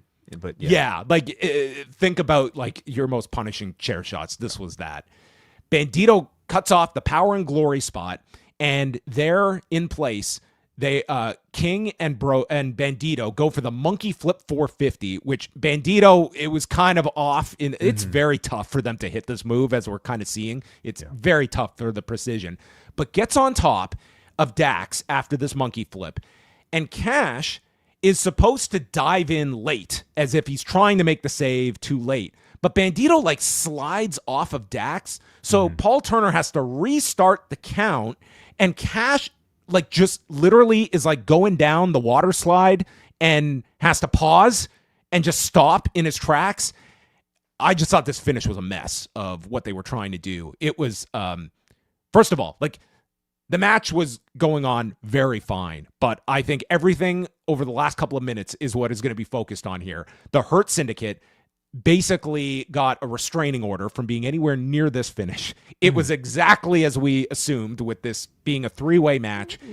With the exception being, I don't think you or I predicted Brodido to win. Well, that's what I was going to say, is that you had Brodido winning, and I think everyone assumed it was FTR winning these belts, which to me either leads to a way less interesting dynamic with FTR, or you're just going to flip these belts within the next 4 weeks. We will see what they opt to do here. Could be a three-way, another three-way multi-man tag team match. Is that the best course? But I also feel like Copeland Christian versus FTR doesn't need a championship. But I would say like it to me it doesn't. Might be helped by it, certainly. Yeah, I think it would add something. I really do feel it would add something. These two guys in Toronto going for the belts, like having that visual in Toronto, I think it does add something. Sure. So, so that was it. The end of the Hurt Syndicate's big tag title run. Yeah. So I would say and feuding with the Gates and Ricochet. Yeah. And Brian, just to finish up on that, Brian on commentary suggested, hey, is this because Ricochet has been working with MJF, and is MJF looking to get back at Hurt Syndicate for kicking him out of the group? So that seems to be the association, and if that is the case, then maybe we can write off like any sort of thought of Hurt Syndicate working with MJF secretly. And then there was no Hurt Syndicate in the main event. None of that. So that looked to have been an actual clean break with MJF in the Hurt Syndicate. This match, I would say, like the majority of it, I found overall enjoyable. Just incredibly talented people throughout it all. But it definitely fell apart by the end. I thought, first of all, we have to talk about the unprotected chair shot. It should never be a thing anymore in wrestling in 2025 with all that we know. And I understand in wrestling, if you're going to get a concussion, you can get it in a variety of ways. I would just say, though, the unprotected chair shot to the skull, a wrestler could do whatever they want with their body, ultimately, yes. But as a viewer, there are certain things that I think, at this point, are just off-putting for us to see. And not off-putting in the, oh my god, syringe in the mouth type of, like, gruesome type of way. The more sort of, I'm having what got a bigger reaction way on this show? This chair shot to the head or the gummies? Versus the gummy bears. Well, the gummies, yeah. You can't. It's not like he could do gummies, but whatever. Like, okay, let me ask you this: Would the reaction to this chair shot have been one decibel different if it was just straight on to the back from behind? No, of course not. Or if he got his hands up, of course not. No, it's just it's one of those things that like breaks my immersion and makes me just genuinely feel uncomfortable with the amount of risk that was being taken. Anyway. Just for the comment section, it's WOKE, and you can point the arrow at us. Being concerned for the you're not allowed to show any. You're not allowed to show any concern during their active You're not career. supposed. It's to only show... later in life when there's a problem, and then you're supposed to say, "Why did you applaud all this stuff when it was happening?" So showing any sort of sympathy or empathy, I should say, for it's weakness. It's weakness. Way. Okay, you're not supposed to show empathy at all. Gotcha. You're supposed to want more. Well, I don't give a shit. People can just get hurt. I don't care. I don't care. Period. I'm so unwoke. It was off-putting, that bottom line. And then I would say for me, it was the real lack of coordination in the Ricochet Gates of Agony attack and reveal happening at the exact same time as that chair shot. So we couldn't even feel the full benefit of that near fall, because at the same time you had Toa and Khan and Ricochet peeling their masks off. Nobody was paying attention to them because they were all reacting to the chair shots. Why? Maybe there's an easy answer for this. I'm just not thinking about it. Why were they in disguises? A sneak attack, I suppose. But it's still humans coming after you. Like, what? Oh, these are just random masked men. It's Forbidden They Door. must be working here. Like all the young lions that work here at ringside. John, it's so that they could do a reveal in front of a crowd and, get a reaction, I suppose. I thought there was way too much of back and forth that lessened the attention and spotlight on the both of them. And then even the announcers were very confused by it all. And I fully sympathize with them because they probably didn't know what was going on, but it just calls to just a sloppy production, I would say. Bandito, unfortunately, a really messy finish here, and then that awkward over rotation for whatever reason really just kind of killed the drama of the end. Yeah, I tried to rewatch it, and it just looked like he just if it was too much momentum or something, but it just Cash, just from my viewpoint watching it was like the spot would have been Cash was going to leap in, but he'd be too late to make the save, but he's trying. Yeah, he did and wrong. when they had to restart the count, he's like, shit, I'm already in motion to time my late save, and he just had to plop right in the middle. So I really thought the ending was just totally screwed up as well. It took this match down for me. I thought this was kind of the low end of the main card. Unfortunately, I mean, like I said, I feel like, maybe 85 to 90% of this match was, I think, perfectly fine. But the most we'll be remembering out of it is the last, 5 minutes. And that was a bit messy. I do like Bandito and King as your tag champions. I just question what the direction is. And that remains to be seen. Maybe this all makes sense when they get there. But to me, if the argument was it was too predictable, FTR were going to win these belts to face Copeland and Cage, I would not be making that argument of things just being predictable, but we'll see what they do ultimately. Counter argument is that Brodido are a very hot team right now. You kind of put all this momentum behind them, making it to the finals from the tournament. Why not cement their status by giving them the championship so that they are an established team? King and Bandito certainly both could use that to their sort of list of accomplishments, right? So I don't think it's a bad decision. We'll see what they do with FTR and Copeland Christian. Do you have any thoughts on Hurt Syndicate not taking the pin here? It's what we expected, and I would argue that I don't know if they should take the pin, unless it was for okay. There's I guess my own counter to my own counter. If it was Brodido beating the Hurt Syndicate, I think that'd actually be way stronger. But you put a lot of value and a lot of stock into protecting these guys in the Hurt Syndicate. When is the best time to have them pass that on to somebody else? When you want to make a team, and I would argue they're trying to make a team in Brody King and Bandito, and it's much strong. Listen, if we come out of this and the Hurt Syndicate says, hey, we were never pinned for our belts, and it sets up Brodido against the Hurt Syndicate, and they beat the Hurt Syndicate, cool. That actually seems like it would be the all-out match, would be that. And then you have FTR and Copeland Christian doing their own thing.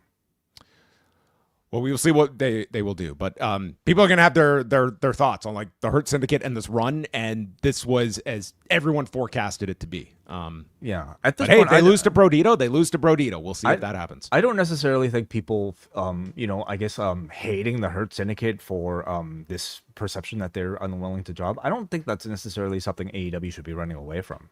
I think that they could use that to their advantage. In what way? Well, just for heat. These are guys that are unwilling to lose. But by the time they do lose, I think it would feel like that it was. And they've made it into a deal where it will be something significant when they finally do lose a match. The issue is, though, has this tag division really prospered from this Hurt Syndicate run? It's been great for these guys, but they've had virtually no challengers. We just came off Jet Speed. That did a number on those guys. It really did slot them after they had gained a lot of momentum. That was poor build and poor promotion. Well, I mean, here we are. It's when you've kind of run yourself out of options to work with. I think you're there's a time to win and there's a time to lose, and I think that sometimes you just get too caught up on the idea of winning is a benefit when losing can be great for your storytelling too. I think they just need higher profile challengers. If it was Swerve and Ospreay going after the Hurt Syndicate, I feel like that would be a very compelling. Well, they beat Swerve earlier this year. Where's that gone to? Remember when Lashley beat Swerve? Okay, well that's a separate issue. I'm talking about the tag team, but yeah, that's probably an issue. Okay. Okada and the aforementioned Swerve Strickland is next for the AEW Unified Championship. And Swerve comes out, and it's his pay-per-view custom outfit, Mr. Terrific. Way I was so excited. I got a reference here. Good for you. Nice. Because I don't really catch much of the DC references at all. So did you not see Superman? Oh, I did. You're right. I did. I guess Okay. I just don't think about the outfit so much. Jim Ross is out on commentary. Man, when they introduced him, like he was sounding really rough, but he did kind of get into his flow after the fact. But I was thinking like he was not going to last this match when they first introduced him on camera. But we get the combination of Excalibur, Danielson, Jim Ross, and Don Callis for this match. And Swerve hits a Fosbury early on, and Danielson is like, knee looks okay to me. And boom, Swerve just immediately starts selling the knee. It's like, oh, I spoke too soon. And so they would focus on both the knee of Swerve as well as his neck, which Okada would target after a DDT onto the steps. So this guy's just falling apart one body part at a time.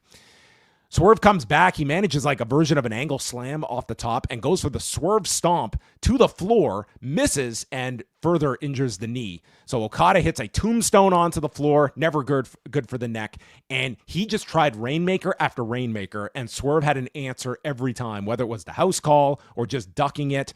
He gets hit with a big drop kick from Okada, and then there's a deadlift into a power slam by Swerve, goes for the Swerve stomp, and it lands, but there's a delayed cover, so Okada manages to kick out.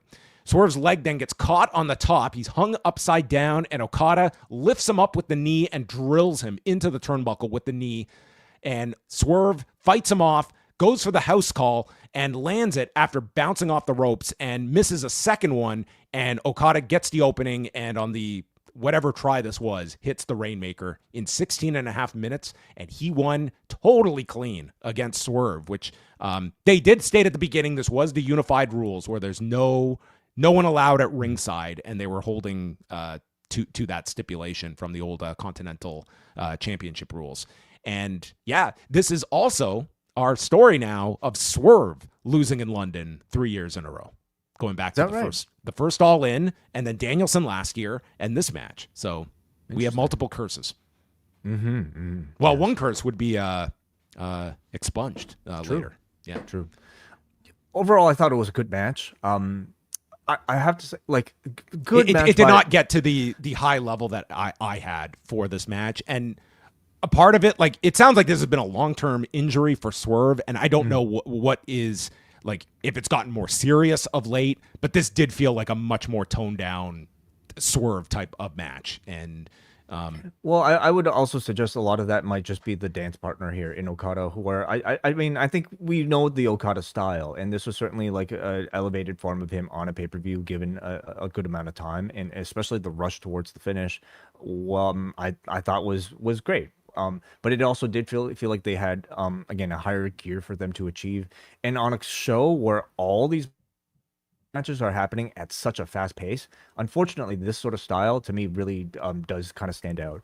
And I also feel like, you know, they were holding back something for that finish because it only took that one Rainmaker for Okada to beat him. So it tells me that they're probably going to rematch in the future where they might have a bit more of that epic back and forth with, you know, near falls and all that. But Swerve, I thought overall did a really good job with the knee injury, and Okada, I would say overall looked very good. Yeah. Okada dragged him to the corner and places the knee between the steps and the ring and uses a chair on the injured knee, one of many injury angles we were getting on this show. And Prince Nana fends off Okada with a pipe, and then appearing, this guy almost needed a graphic to remind everyone, it's Wardlow, who takes out Prince Nana with a clothesline. We have not seen Wardlow since March 2024. Dude, it's been a year and a half since this guy's been on TV. And he attacks Nana. And that's due to injury and also gladiators, right? Multiples, yeah. That seems to have just been compounded. So he attacks Nana, doesn't attack Swerve at all. He just leaves Swerve to watch. Well, Swerve is already beaten down and broken because of that knee. Because Okada smashed it. Yeah. So it was just Nana that he beat down here. And the announcers suggest perhaps this is the insurance policy Callis had made mention of. And in fact, Wardlow is embraced by the entire Don Callis family, who all come out one by one, including Takeshita, who comes down and kind of eyes Wardlow before giving the nod of approval. And this group has now grown into like a small country with the latest addition to him. Like, dude, we have Wardlow, we have Lance Archer, we have Josh Alexander, we have Takeshita, we have Kyle Fletcher, we have Rocky Romero, we have Hechicero. I mean, this is just, there's a such thing as maybe too many people in one group, but I still will take this over like 8 sub-factions within AEW, which feels like we were at a point. But this is a really large group. We can't even fit everyone in the shot here. Yeah. I mean, they're really. I mean, Trent's not even here. He didn't even make the flight over. And aren't there other members that we just kind of forgotten about? That probably lost their membership. What happened to what's Fletcher's friend? Mark Davis. Yeah, is he still a member? Oh, his power of attorney was apparently he signed off in perpetuity, so his rights are stuck with the house of the Don Callis family for the end of time. I guess Wardlow, I mean, fine. If you're going to reintroduce him, I guess he always works better as like the heavy of a group. But I do poor think Lance Archer. Well, it kind of sucks. Lance Archer is just further in the background now than he already is in this shot, because now they've got a bigger heavy, to take the role. Takeshita, the heavier heavy. Takeshita has been teasing, a feud with Okada. Now I felt like that was like a intentional tease with something with Wardlow. So we'll see if that's executed. But it's a very overpowered stable at the moment. And the only appearance of Takeshita on this show was this quick post-match deal. But they did mention, again, like the G1 win, and they tried to put that over a lot on Collision on Saturday as well, of winning the tournament. Time was Toni Storm Athena for the AEW Women's Championship. Athena comes out and she physically signs the contract before the bell rings, and they note she is at 988 days as ROH Women's Champion, which is interesting because originally Death Before Dishonor was announced for September 5th, but then they moved it up a week to this Friday. So had they kept the original date, it would have been day 1000 at Death Before Dishonor. Interesting. Okay. So, now she has something to fight for. If she wins on Friday, she gets to 1,000 days. Yeah, with the Mina Shirakawa match. So, I mean, you still get the same deal on this Death Before Dishonor, but that would have been a cool little hook. That is her 1,000th day as champion. Billy Starks is in the corner, and she gets hit with a Storm Zero. We should talk about Toni Storm and her entrance here. This was kind of I saw comparisons like a Boy George type of look that she was going for here, like white powdered face. I'm sure I was thinking more like one of those like sort of clowns from like those classic films. Okay, clowns too. That works. Boy George or whatever. Okay. We're gonna get. Didn't you watch the EastEnders? This was like something very culturally relevant that you two morons didn't clue into from season 48. I don't even know what that is. Oh, what is that? Okay. Yeah. I don't know. You don't know. Yeah. I watched the WestEnders. That was my favorite British soap. Nice. So Starks is taken out with a Storm Zero and immediately... just on a side note, do you know how many messages I received about Greg's meat rolls, cabbage rolls? God, my eyes are already rolling at whatever the number is. If it's more than one, I'm sorry. It's enough to make me want to try one. Oh, sure. Okay. Yeah. Were they upset with us or... No. I just had people explaining, I guess, the appeal of it. It sounds great. Yeah? So you would try it? I would, definitely. I could use one right now. I haven't eaten lunch yet. I haven't either, yeah.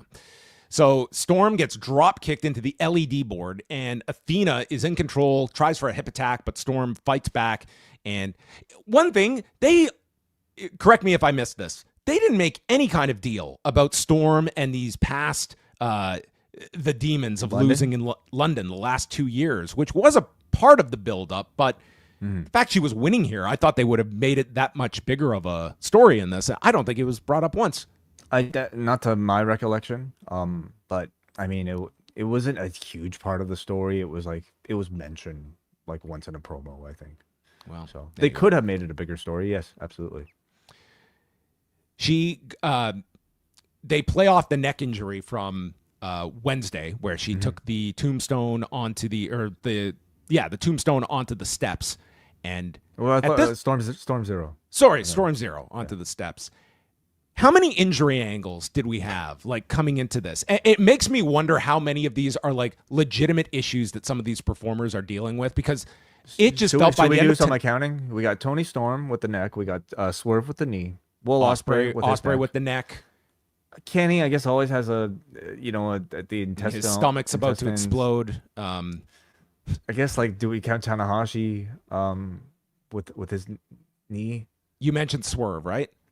I mentioned Swerve. Okay, so what? 4 to 5 already. Are we missing any others?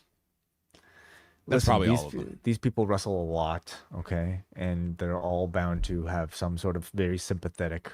Is Brody King going to have a weakened head coming out of this show? Because of the chair shot? Something tells me no. I don't know who'll recognize that. So she's working on the bad neck of Toni, and Starks distracts on the apron, and there's a running kick that lands for Athena and hits a Frankensteiner off of the corner, and then there's a deadlift powerbomb, and Athena does this rotational suplex right into a Koji clutch, but Storm gets her foot to the rope. Athena then goes to lift her onto the steps, but Storm bites her knee, goes into the ring, hits the Storm Zero, only gets a 2 count. And as Storm is standing on the edge, Starks rips the ring skirt out from under, distracting Toni, and leaves her for an O-face as Athena snaps the neck onto the top rope as she goes down. And as Billy Starks grabs a chair, outruns Mina Shirakawa, taking away the chair and chasing Billy Starks to the back. And we're left with the two in the ring. Storm catches the O-face, stops it, and puts her in the TCM chicken wing, goes to the mat. Athena taps out in 15 minutes and 15 seconds. I would say I was at least moderately surprised. I thought there was a lot more opportunity of Athena winning this match. So I was a bit surprised by this outcome. And especially as clean as it was too. Like, it didn't leave too much ambiguity either for a follow-up. I agree. When you look at the big picture, though, I mean, Storm is the ace of the division. Some would argue of the entire company, like, just given I don't know how popular she is and just how good she is in the role. And we are getting to Athena versus Mina Shirakawa on Friday's ROH show. And now they do have some story going into it, with the heat being that Shirakawa helped cost Athena this AEW championship. Unfortunately, like, the overall effect of it all, though, is that, and maybe rightfully so, you are positioning Athena's ROH championship as a very secondary championship after she's already lost to both Mercedes Moné and now to Toni Storm in these sort of matches. So I don't know if you can really come back with Athena like that quickly after these sort of losses. I think you can. You would just have her. What do you mean? I think on Wednesday, Toni Storm comes out to celebrate, and then we cut to the back, and Mina Shirakawa is dripping in gasoline as Athena pulls out her Zippo lighter, and we get our setup for All Out. Forget the contract. Just get a tank of gas. And I think immolation is an under-discovered technique for heels to get their matches that they covet when merit is not enough. In terms of very good, John. In terms of like the offense for Athena, I thought she looked amazing in the match. I think the targeting of the neck was very well done. Picture perfect technique and everything she does. She's just so good. And I thought Bryan Danielson added a whole lot in commentary, selling the effects of Storm's injury as somebody who knows a thing or two about neck injury. Yeah, he was talking about like her right arm is not moving at the same rate as the left. It's probably the pain is shooting down, and you've just got to be one with the pain. And I had the same thought. I'm like, this guy is talking from 100% experience. Mm-hmm. Yeah. So it was a very good match. I wouldn't say it was at the, was a match of the show, was not a match of the year, but I thought they had a very good match for, this late in the card as well. Who do you see on the horizon for Storm? Well, that's one of my problems, is that after the show, I wasn't looking at like, this is the obvious direction. It kind of feels like we have to just start from scratch and build someone up. I think it's way too early that they're going to go back to Toni and Mercedes. Like, they feel like the two big female stars, but that's when you just did, and I don't see them being just thrown back together. So you have to build up some challengers, and there isn't that obvious one that jumps out to me. You have a lot of people being taken up in this potential blood and guts mix. And that kind of ties everybody up. So we'll see. I mean, could we see a Toni Storm and an Athena in a women's blood and guts? You know, they could be introduced into it somehow. Hangman Page, MJF in the official main event of the show for the AEW World Championship, a rematch. This is their rubber match, as they mentioned. They met in November 2019 when MJF won his first Dynamite Diamond Ring, and then rematched at Revolution this past year, with Page winning the match earlier this year. MJF comes out in this giant robe with like green feathers. I mean, this was right out of Ric Flair in Mid-Atlantic, and crowd was super hot for the start of this match, and both got really superstar reactions. MJF gets dumped onto the barricade on the floor. It was a very brief shot, but I thought that Shad Khan might have been seated in the front row, but he was never identified. So I was looking. That mustache stood out, but I could have been mistaken. Page gets warned when he grabs the chair by Bryce Remsburg that if you use that chair, you're going to lose the title. And that would be a hell of a 2-minute main event had they gone that direction. So Bryce saved this one. MJF takes over with a pile driver. He's heavily playing to the crowd. Page responds, hits the Orihara moonsault, and then a pop-up powerbomb, stops the heat seeker, and goes for the buckshot and gets caught in the salt of the earth. And Hangman maneuvers to the crossface. MJF, after hitting a hammerlock DDT, goes to the floor and takes the timekeeper's table and places it at ringside and just leaves it there. Page hits a moonsault into a tombstone on the floor, taking out MJF, and then puts him through the table with a deadeye. And this would not constitute a disqualification. I don't know. Like, do people usually call DQs off of table breaks? I don't think so, right? Now, if he took the pieces of the table and used them to stab MJF, then that would be a DQ, wouldn't it? I guess it depends. Page is just doing the deadeye. He can't help that the table happened to find its way there. Yeah. You know? Yeah. Okay. So not his fault. Continues to go on. He goes for the buckshot again, but MJF rolls out of the way, and Page gets a drop toe hold, sending him into the chair as he would be busted open. But then in the ring, MJF screams at Danielson that he fucking sucks, just like Hangman. And Danielson, they just do a close-up. He's like, okay. He had no comeback for this. He's too nice. MJF takes Hangman and tombstones him onto the side of the broken table. Dude, Hangman's head and MJF's knees just bounced off of this thing. There was no give. There was no break. It just looked like it sucked. It didn't even make a big sound for the crowd to react to. Just looked like this was not fun for either guy. So, no, the new sort of like level in like painful looking stunts is like the fans think the guy's fine, and then they learn later that it was a catastrophic injury. So like traditionally, okay, let's say you're hitting somebody with the chair, right? It dents the chair. It looks like a big impact. Now, if it doesn't dent the chair, like if you're unfolding the chair and you're hitting somebody on the back of the chair and it doesn't dent at all, that's the big awe moment. Oh my God, it didn't break. Oh shit. He hit him on the part of the table that doesn't break. Oh my God. Yeah, it is interesting, like watching on Raw Monday night of all things, when Braun Breaker took the back body drop into that shopping cart of weapons and the knees just smashed into the weapons. And I'm watching it through the commercial break. And it was like, there was no doubt in my mind, this man is so hurt. He can barely put weight on his legs. It was like, this is almost like the new form. Like we're trained enough to know when guys are not selling, that they're in actual pain. And I think that is going to be the progression for those that are thinking at that level. Are we, John? Are we what? I'm just saying, are we actually trained, or are they assuming that we're trained and working us? Well, given the fact that Braun did all this during the commercial break, and then we come back and, I mean, yes, maybe Braun Breaker is, he's thinking at a level that only Scott Steiner previously was thinking about this industry regarding. So MJF removes the turnbuckle pad and he gets thrown into this buckle. Now Page had taken the drop toe hold, and I mean, he got a bit of blood going, but he did not strike oil with this cut. MJF, on the other hand, dude, he was Jerry Jones hitting his first oil well, and He was Saudi Arabia. Saudi Arabia, Maxwell Jacob Friedman, erupted. Okay, his forehead, I have never seen a blood spot from an exposed turnbuckle like this. He was auditioning for, I don't know, our next horror film, Weapons. Happy Gilmore 3 overnight camp.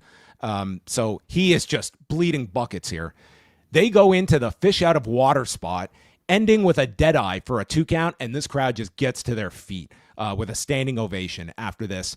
MJF pulls out the diamond ring and offers it to Hangman and then spits in Hangman's face, provoking him to try and strike and therefore get disqualified. And Page winds up. And I'll say this crowd, they were at the edge of their seat when he wound up because they thought, oh my God, he's going to hit him with the ring. And I've got to say that spot really did work. And I don't know if I would have assumed that. But instead, Page puts down the ring and spits into MJF's face, which is totally fine by the referee. You're fine to spit in other men's faces. That would be an amazing DQ finish. Spit. Unsportsmanlike conduct. You can't get disqualified for something that is a part, like coming out of like a part of your body. A spit is when it's intentional. Well, I'm saying spit is as much a legal weapon as a fist is. Like if I'm punching you, my fingernail fell off and it happened to fall in your eye, that's not a DQ. In the unified rules, you actually cannot even swear at an opponent technically. That would be quite the way to lose a championship. I think that AEW needs to reread the new unified rules. He called me. He called Danielson he said, "I fucking suck." Ring the bell. That's how they could have saved the Survivor Series in '97. Bret Hart swore. So Page spits in his face. MJF then uses Bryce to block the buckshot, but then shoves Hangman into Bryce, hits the low blow and a heat seeker, and Page puts his foot on the rope, and just like the Mark Briscoe match, Bryce counts 3, not seeing the foot on the rope. I actually thought this spot was great. Everyone had just seen the Mark Briscoe match, and Briscoe got fucked in the match. And you're thinking, man, are they going to screw Hangman here by not seeing it? And Mark Briscoe comes out. He's not going to let this. This was actually the way they intended Sting and Hogan with Bret Hart's arrival at Starrcade 97 to go. This came off way better than the Starrcade 97 debacle. Man, you're gonna have to refresh me. I know with that was the non-fast moment, but... the non-fast count by Nick Patrick, and Bret comes out. He's not going to let Sting get screwed the way he did, and that's what Mark Briscoe was doing here. I guess it wasn't going to take much to be better than that. Well, that one. On this night, Tony Khan outbooked Starrcade 97. So Bryce sees the boot, which Page has left on the rope for like an hour, and Bryce. The boot was there.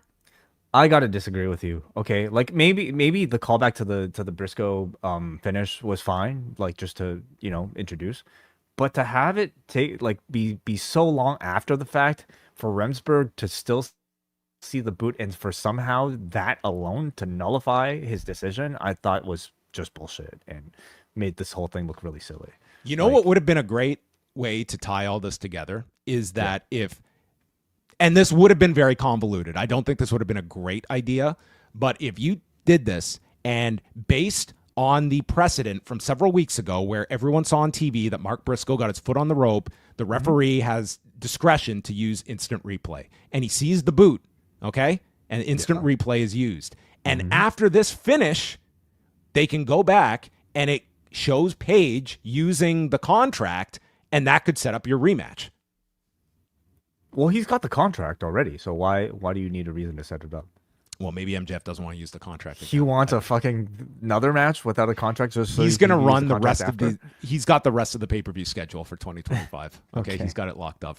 I didn't have as much of a problem with this as you did. It's just so silly because how would the referee? I mean, the whole thing's silly. It's wrestling, fine, but there's a level of silliness where even for Bryce Remsburg, I feel is a little too much. How did he know that Page didn't put his foot on the rope afterwards?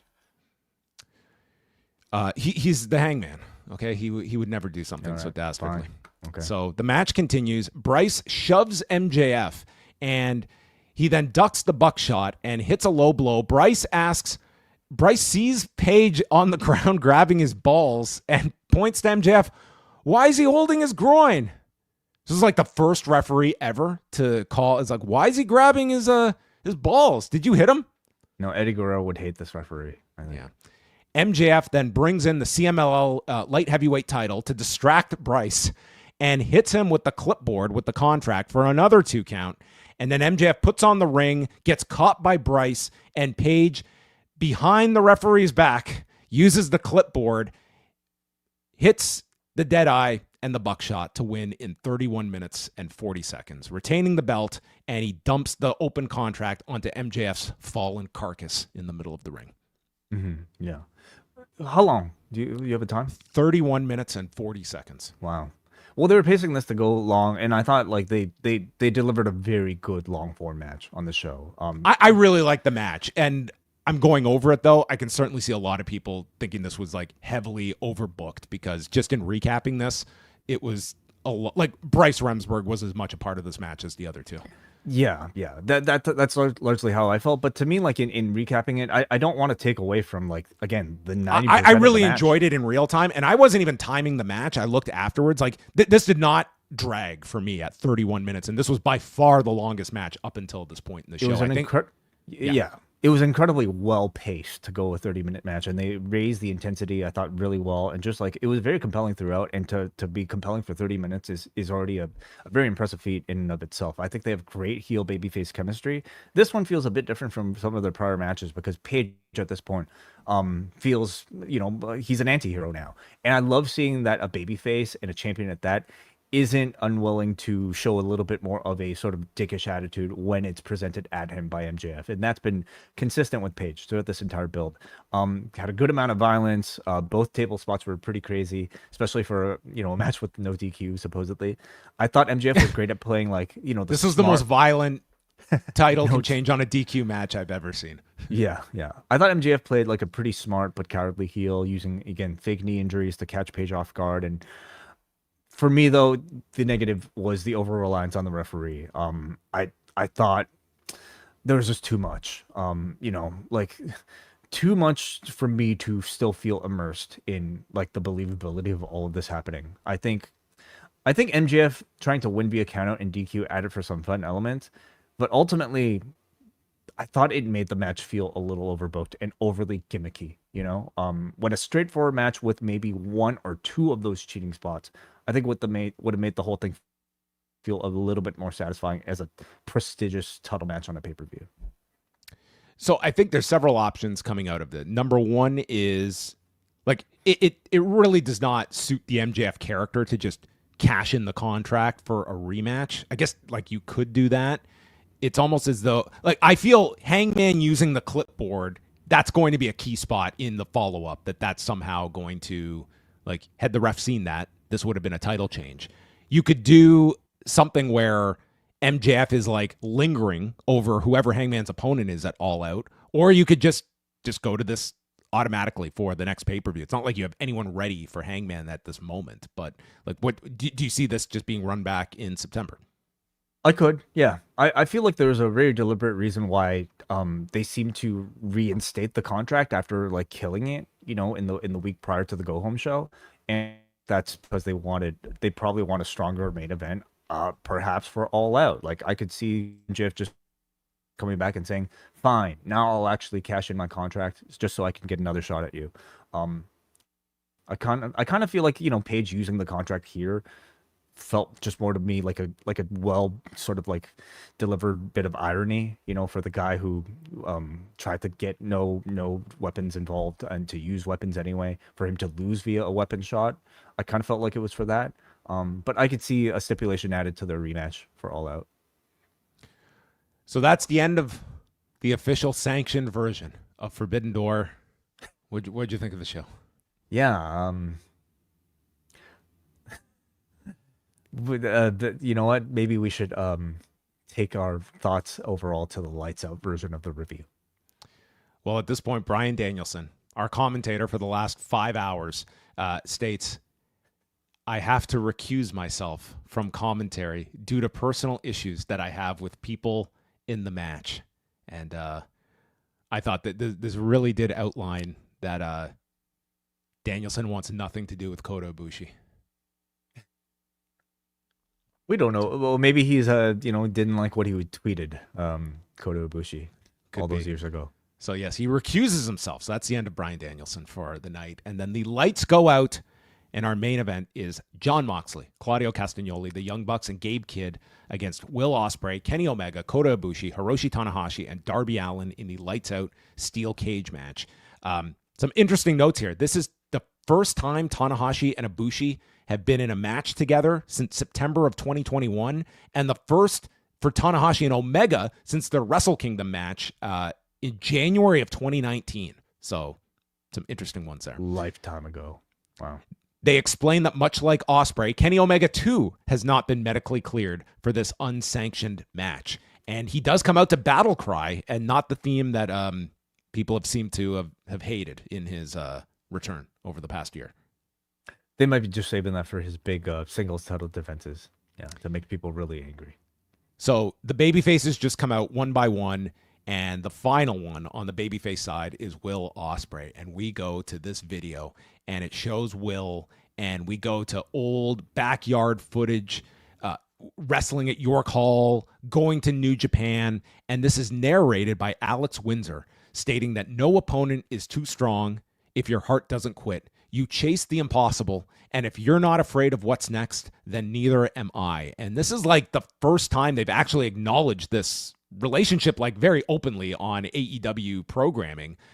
This video was incredible. And then Ospreay comes out and just got the hero's reception that you would have expected. And he comes out and climbs to the top of the cage, and it was a spectacular visual for this entrance for Will Ospreay, who finally got to wrestle at the O2 Arena, and boy did he take it easy in this cage match for a guy facing neck surgery.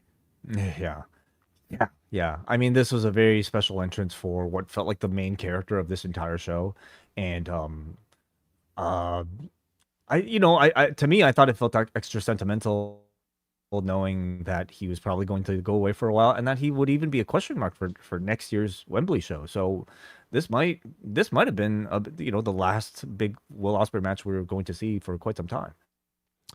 Certainly for this UK crowd. Then the Death Riders make their entrance, but the Young Bucks come out, and their previous EVP theme is playing until we get a record scratch. And they had requested their old music, and I feel that this production team, they were running around. They're like, "Hey, Excalibur, we forgot what's their old theme music." Well, back in Reseda, they used to come out to Bop. So Tony Khan licensed Hanson for this big Forbidden Door show as they came out to Bop, and this crowd loved this song almost as much as Kenny Omega loved this song as he was dancing in the ring. You've never seen a man flip a switch as much as Kenny Omega pre-match and when this bell rings. I think Hanson should write his next theme music. Forget this Final Fantasy dude. I feel you could have got these three to perform this live if they had so wanted to. This was great. I mean, we say every week of like these entrances are just so well thought out, and they keep just upping them to such a degree. I thought this was great. Oh, it's been so much fun just seeing them play with this gimmick and spending a good amount of money here for it too. They also, on their graphic, they specifically plugged Being the Elite on YouTube, which they did put up a very short video on Saturday, just basically renaming the EVP trigger back to the BTE trigger. They did it was a funny video, but it does make you wonder if they're going to start to be focusing back again on Being the Elite, and it was used here for their graphic. I would hope so. Maybe one of the criticisms I think of the Bucks is like they became EVPs, and that completely took away, I think, their grassroots appeal, which kind of made them like the king of the indies and made them so lovable in the first place. But now these characters, they're playing the grassroots version of themselves now. Exactly. Except we're supposed to hate them, of course, because we still remember them as EVPs and all they did. But now this is the perfect excuse to bring back the self-recorded, self-edited, be as shitty as possible with your iMovie like graphics, type of BTE. I very much look forward to that. All right, we go into this match, and I'm just going to state that these Forbidden Door notes, there were essays I wrote in university that were not as long as these notes for Forbidden Door. Okay. I want to thank you just on behalf of all of us. I know how taxing it is to do play-by-play for these sort of things. Well, this match was a breeze. I mean, this was just, a couple lines here and there. Oh, okay. So some of the highlights, we're not going through everything here, but we do get a showdown between the Golden Lovers and the Young Bucks, Wai Ting's 2018 match of the year. And they briefly battle each other. And then Omega and Ibushi even attempted the cross slash. They did, and successfully. Look good, man. The last time they did this, the timing wasn't so great, but they ran at like a gingerly pace, but in doing so, they were able to hit the move much better than they did. Yeah, I do remember some of those latter attempts where it's a tougher move than it may be if you're describing it, of just, being in sync with one another. Incredibly difficult. And I mean, again, I think it to me, okay, I thought this was another very solid performance from Kota Ibushi. Like, we might be like still thinking about like him at his worst, but this was a very capable level of Kota Ibushi. Yeah. Listen, if there is one man that I am going to be giving all the credit to for powering through this, it is the president of New Japan Pro Wrestling, because for 98% of this, I was just asking myself, why was this poor man booked in this match? And the finish was why. And they made this final appearance in London be about Hiroshi Tanahashi. And dude, this guy, I don't care what you want to say, this dude also did the G1, much like a lot of these other performers, like a decade or more his junior. Mm-hmm. And this dude gave everything he possibly could. And it is a very low amount in comparison, but I thought this guy really hustled, and his knees are shot. He's probably got just a laundry list of problems. And he went out here for the 32 minutes and did the most that his body was capable of. No, absolutely. Like in seeing what he's still able to do in the G1, I mean, he could still do his signature maneuvers. And yes, the high fly flows might not be as high as they used to, but they still look like a high fly flow.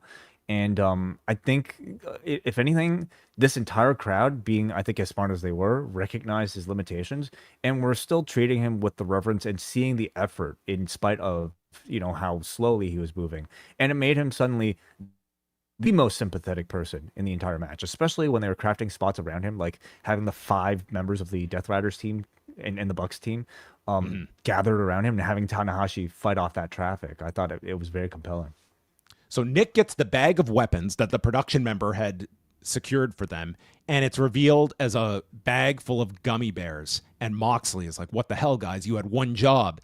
And Omega tries a drop toe hold, and Nick is fighting the drop toe hold, and Tanahashi sling blades Nick, who takes the most ungodly head spike on top of these gummy bears, and this place went insane. There's a definite lesson to be learned there when this got as big a reaction than if they had broken glass here. And then Matt gets a mouthful of the gummies as Ibushi kicks him in the face afterwards. So the audience enjoyed this spot.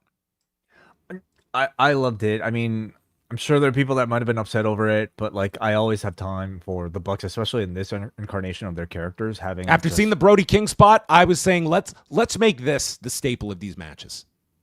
Let's get marshmallows. Out, man. Okay.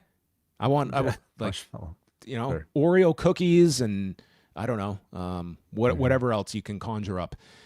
And if you were complaining about this spot, they gave you more than enough violence afterwards, because then a ladder is brought in. That would split open Ospreay's head. And Darby Allin was in this match. Did you notice? I noticed he was probably the person responsible for most of the reason why this might have been a lights out match. Yeah. So I didn't see the exact blow, but they note he's bleeding from the ear. And he definitely was bleeding from the ear. More to come on that. Claudio takes Darby, and it's like we talked about, this guy hasn't had a match since December, and it's almost like in putting this match together, he's like, How many bumps did I miss out on over the last 8 months that I could just condense into this one match? Hey, Claudio, what if you military pressed me from the ring and send me into the cage and my lifeless body will just fall 5 feet to the floor and just thump into lifelessness? And Claudio was more than willing to engage in this spot. This is when they beat down Tanahashi, and the guy tries to fight them off. This was like the ultimate babyface spot. He's just won't go down from these 5 guys who are all ganging up on him, and then ends. Excalibur calls this by Moxley. That was either a paradigm shift. Maybe it was just a DDT because, dude, Tanahashi's feet were not leaving the ground for this paradigm shift. So we'll call it a DDT, but I think it was intended to be a paradigm shift. Then, in the spot that one day I will be on my deathbed and I'm going to be thinking, what were the highs and lows of covering this bizarre industry? And this image is probably going to come to mind for me because it's going to be seared into the recesses of my mind. Darby is duct taped to the chair. Moxley gets a fork and he starts stabbing the ear.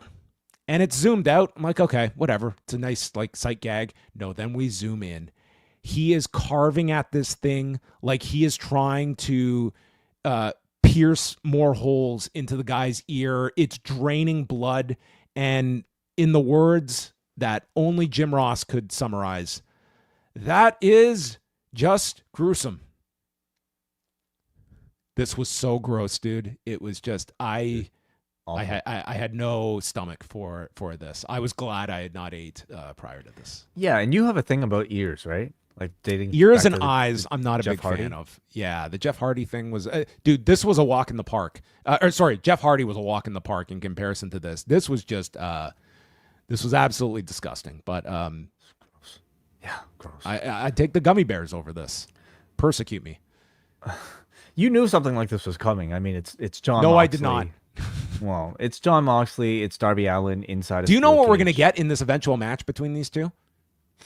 This is the sampler.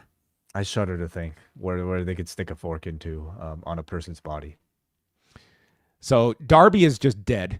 Yuta and Shafir are busy putting together a table, a stack of tables on the floor just to leave there. So everyone knows this match ain't finishing until people plunge to their death through these tables. There's a barbed wire table that is introduced. And Tanahashi, for all we want to talk about this guy's knees and the negative aspect to them, we did find a positive because they are the ultimate defense mechanism to a double team Irish whip because he cannot run himself into the corner and therefore saved himself from this barbed wire board. And then tries to drive Moxley's face into it. Tanahashi takes a neutralizer and BTE trigger when Ospreay recovers and he is in for the save. Kenny Omega hits the Terminator dive. And after hitting it, we cut to this extreme close-up of Marina Shafir right as she just screams, "Fuck you, Kenny."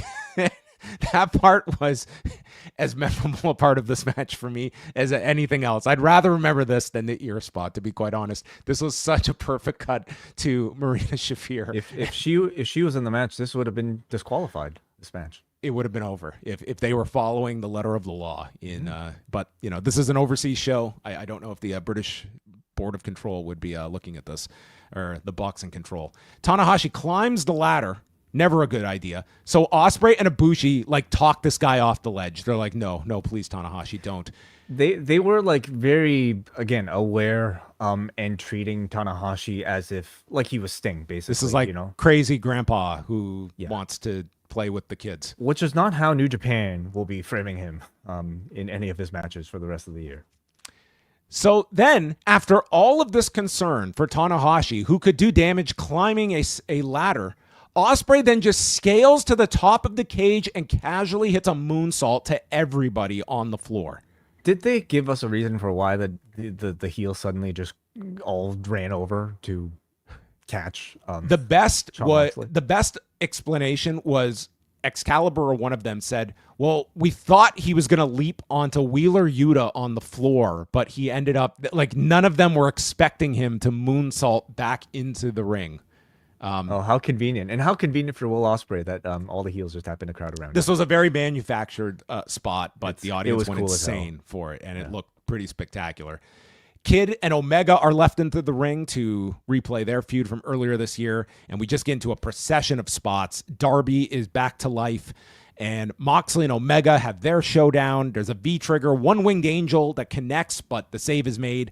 Yuta then helps Moxley climb out of the cage. Darby follows, grabbing Yuta on top, bites him, and sends Yuta plunging off the cage through a desk. That was the end of Yuta. And then he chased after Moxley, and he puts Moxley on the floor onto the table structure, climbs the cage, but Marina pulls Moxley away. Gabe appears, low blows Darby from behind, and the whole crowd is chanting, "Please don't die," because we have just seen this guy mangle his ear for the art, and what are they going to do on top of a cage? And Kid applies a choke. Darby rakes the eyes and sends both men off the top of the cage through these 6 stacked tables. Oh, I mean, I don't know how much experience Gabe Kidd has had doing these sort of spots, wrestling in New Japan, coming up from the dojo and everything. But I'm sure that was very scary for him to do. And Darby Allin, for him, that's just like, this is just another, it's like walking for him. To be honest, when they were on the top of this cage, the outcome to me was on the lower end of what I expected them to do. I was like, okay, that was like manageable. You had at least 6 tables to land on. So yeah, it did look like a tougher landing for Kid, but I mean, all things considered, I'm sure, like for a guy who just was out of the G1 because he hyperextended his knee, this was quite the way to come back. Yeah, I'd love to see his physio instructor take a look at this. So they hit the golden trigger onto Nick, and then a hidden blade is delivered to Matt, and Kenny lifts up Matt as Will comes off the top with a hidden blade into the one-winged angel, followed by the high fly flow, and it's Tanahashi pinning Matt Jackson in 32 and a half minutes as the baby faces reign supreme. And for Tanahashi gutting his way through this, like I thought this was like a really cool feel-good moment at the end to really make this a big deal that it was Tanahashi's last time in London, and here he is at a sold-out O2 arena, and they let him be kind of the star of the match, and it kind of underscored the Forbidden Door theme when they could have gone in so many other directions. Like they could have done like Will getting the win when they were going to do this heavy heat angle. They could have furthered one of their stars, but instead they made this main event. They let Tanahashi get the big win. So I thought this really delivered strongly. And watching this in a way where I think you can tell like a bunch of these guys, I'm sure were operating at less than 100% for varying degrees of it all. I couldn't tell, honestly. Like I felt like everybody was like very, very good and at least, did their sort of expected part of like what I would expect Kenny Omega get to look like in this match, or certainly a Will Ospreay in this match. I thought, first of all, like spectacle, I think is the only way you could describe something like this. And at a time when you're still charging however much you're charging for these pay-per-views against the competition that is trying to underprice you, you need as much spectacle as you can for these shows. This was a main event that was well worthy of their pay-per-view pricing, and that's the type of home run that Tony has to hit for every single one of these shows. This delivered that. My first thought coming out of it was that I hope nobody was hurt too badly, because there's a price to be paid, and it's not just however much they're charging. These performers have to make sure that you guys are getting your money's worth, and I thought they all pulled it off very well. I love the way this cage looks, John. I mean, this is the New Japan style one that when they've done the dog pound cage match, and I thought it really worked super, and it never felt overcrowded. And they didn't even like other than Darby and Moxley, like they never left the cage area either. It like they had their chapters. They gave guys like no one was there long enough that you were going to be like everyone got like their breaks during the match, and you could have your little focuses. Like no one to me felt like everyone got their shine. They got focused upon. No one to me like just was a background player that you never focused upon. And I think and just saying, like, if there was a case where several of these performers are like, we know what Ospreay's dealing with, we know what Tanahashi's dealing with Gabe Kidd, like this was structured in such a way that it was going to, like, rather than putting any of these guys in singles matches where they'd have that pressure to have to do a big time singles match, like this is kind of utilizing these people to hopefully like those strength and working around any ailments. Yeah. I thought it ended up being a really great idea. I love this cage because it's different from their usual cage, which is still obscenely tall, but this allows for the essentially what this provided was like a version of a blood and guts atmosphere, but without the intervals and without maybe the double feds, double cage, I should say, and it adds just kind of another special attraction to the AEW pay-per-view calendar. I mean, in terms of size, this is essentially their version of a Hell in a Cell, but to have the multi-man person team aspect attached to it was just a lot of fun. Even taking the cage and the violence out of this, I thought the interactions between everybody here was still compelling enough on its own. Seeing this mix of legends here, no matter how injured, everybody I thought performed at a very high level. And like I said, Tanahashi, though he was the most broken of everybody, I thought they utilized that to their advantage by framing him as the most sympathetic person in this entire match. In terms of stunts, they completely delivered. And but when I say they, I mean Darby Allin. Like he was basically the person you were relying on to fulfill the quota for almost everything, with the exception of that Ospreay moonsault, which looked very strong. I'm sure, like I feel like others probably took some big spots here and there, but it was Darby that was taking the military press into the cage. He was the guy who took the ear spot, the duct tape body slam onto the chair, which I think was This guy massacred himself in this match. big dive at the end over the cage. Like I mean, this was a Darby Allin, Mick Foley type of match. Very satisfying overall, and a great way to highlight this main event, this pay-per-view. Yeah, I thought like the last two matches, which was basically the last like 90 minutes or so of the show, were really, really solid. I thought like the two big matches overall, we had our quibbles, like especially with the AEW title match, but I would say judging it as a whole and with this, I thought this was a really satisfying like 1-2 series of matches to close the show with. And then after Ospreay, so they did set this up pretty well. The baby faces left the ring alone to Will Ospreay to kind of take it in. They leave this cage, and Ospreay is in the ring, and they're noting that he has a long road ahead of him, and they wish him all the best. His music plays, and then as he's about to leave the cage, Claudio runs at him with an uppercut. Moxley joins in, and they lock the door with the teammates having already left the cage area. He gets hit with 4 paradigm shifts. They place the chair around his neck, just as they did at All in Texas. The ops run down. Everyone's screaming to lift the cage, and they can't. And they proceed to have Moxley stomp the chair. And Excalibur says that we may have just witnessed the end of his career. But not just that.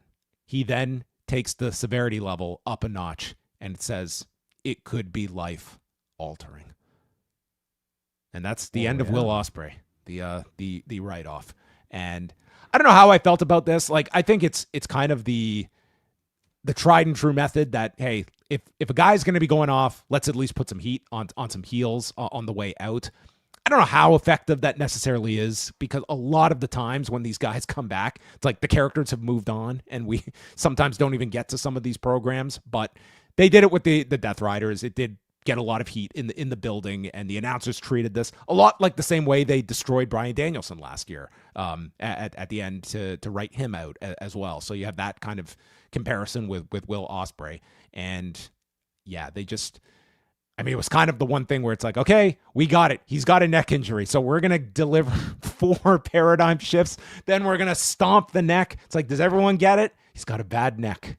It felt like a very pro wrestling story. And I was kind of like Will Ospreay on this presentation. It was such a kind of, like they were presenting it. It's like this real story. And at the end, we're doing this like very pro wrestling style angle. So not to say it was bad, but, anyway, they wanted to get that for the Death Riders, so that's how it ended. I personally felt like it was important for like Moxley and the Death Riders, after losing the championship to Page, and in this case losing the match to here to get something back, to reheat them up. That's fair. And attacking Will Ospreay in London in front of this crowd, I thought achieved that. I guess for me, I thought they could have done a better job of barricading the baby faces from being able to make it somehow, because the only thing keeping them away was Wheeler Yuta, and like with a kendo stick.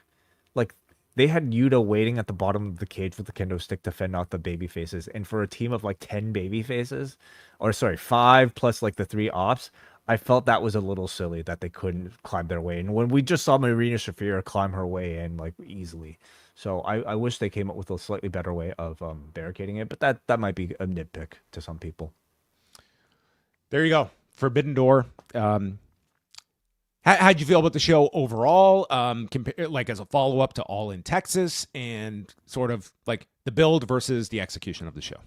The build. I think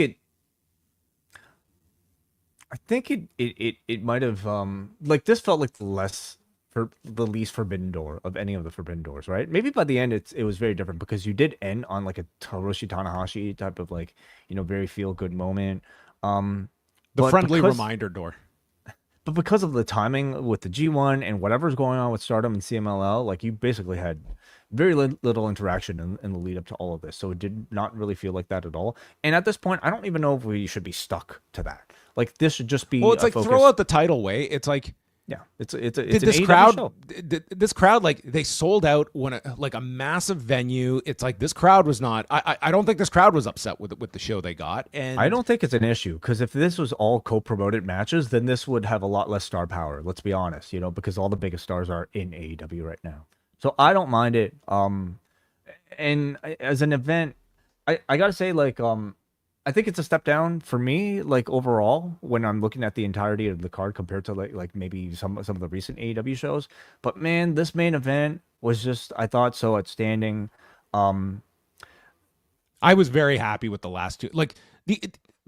Just speaking of the pay-per-view, the 0 hour was what it was. Like I thought it was like it's worth your time to watch the matches. They're satisfying matches. But just judging the pay-per-view, like to me, everything was like enjoyable matches. I mean, tag title stuff aside with like the ending, but nothing to me was like, it was like blow away match of the year level. And that's kind of insane that we watch these AEW shows with that expectation, but that's also what they're selling in some ways. Yep. It's that every pay-per-view, you're going to see something that's going to blow your mind. And that's a very dangerous game to have to be topping every month. But and I thought they achieved that with the main event. Yeah, I think so too. Like, and again, I was pretty high on MJF and Hangman Page in terms of the whole presentation as well. That I was pretty happy with those two matches, but I would say this was a step down from All in Texas and maybe like some of those AEW shows of the past year that we've talked about as being among the best in company history. Yeah, I would certainly say so. Booking decisions that I felt, while surprising, might have been questionable. But that I also don't really fault them for that, especially if they have a good follow-up plan. Copeland Christian, again, I was a bit disappointed by. Hiromu versus Fletcher, I thought was a strong match, though without that much sort of like storyline implication. Nigel and Sabre, actually, I thought was one of the highlights of the show, just given its atmosphere and dream match scenario. So those would be my highlights. All right. We do have a big recap of the post-show press conference up on the site. Our own Neil Flanagan got in several questions as well, and apparently quite a lengthy answer from Tony Khan about the creative direction. Awesome. One other note that I did want to pass along that does have storyline implications. Khan said that from now on, all contract executions for matches will need at least a week's notice, meaning MJF won't be able to cash in the Casino Gauntlet contract immediately. So they're not allowing for the Money in the Bank type of cash in on the fly. Gotcha. You have to announce one, like the Lucha Underground version that they did. You have to do 1 week in advance as well. That's great. A clear distinction between his version of the Money in the Bank and WWE's, which is cool. Yes. There was also a question because Renee Paquette was up there. Renee Paquette was asked if there have been any issues at home with Jon Moxley ever since he became a Death Rider. Paquette said no, explaining that they keep their work lives separate. I go to work and I do my job. He goes to work and stabs Darby Allin with a fork. Yes. Very satisfying answer. There you go. Yeah, it works. All right. You can check out all those notes. Jack Wannon doing a fantastic job today, covering both All In, Forbidden Door and NXT Heatwave, as well as the post-show press conference. Again, Neil Flanagan will be on this Wednesday in place of me on Pollock and Thurston, and he'll be giving a big rundown of his live coverage of Forbidden Door, attending the press conference, and more on the fallout from the pay-per-view. Final thing on the agenda is forum.postwrestling.com. We have some feedback to get to. And Wai, why don't you begin?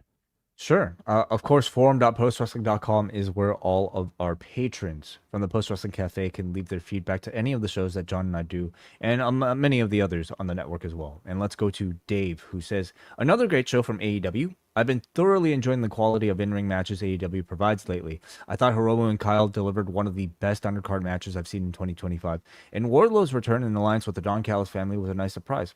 I don't typically get queasy at the sight of blood in wrestling, but the Darby fork spot made me gag.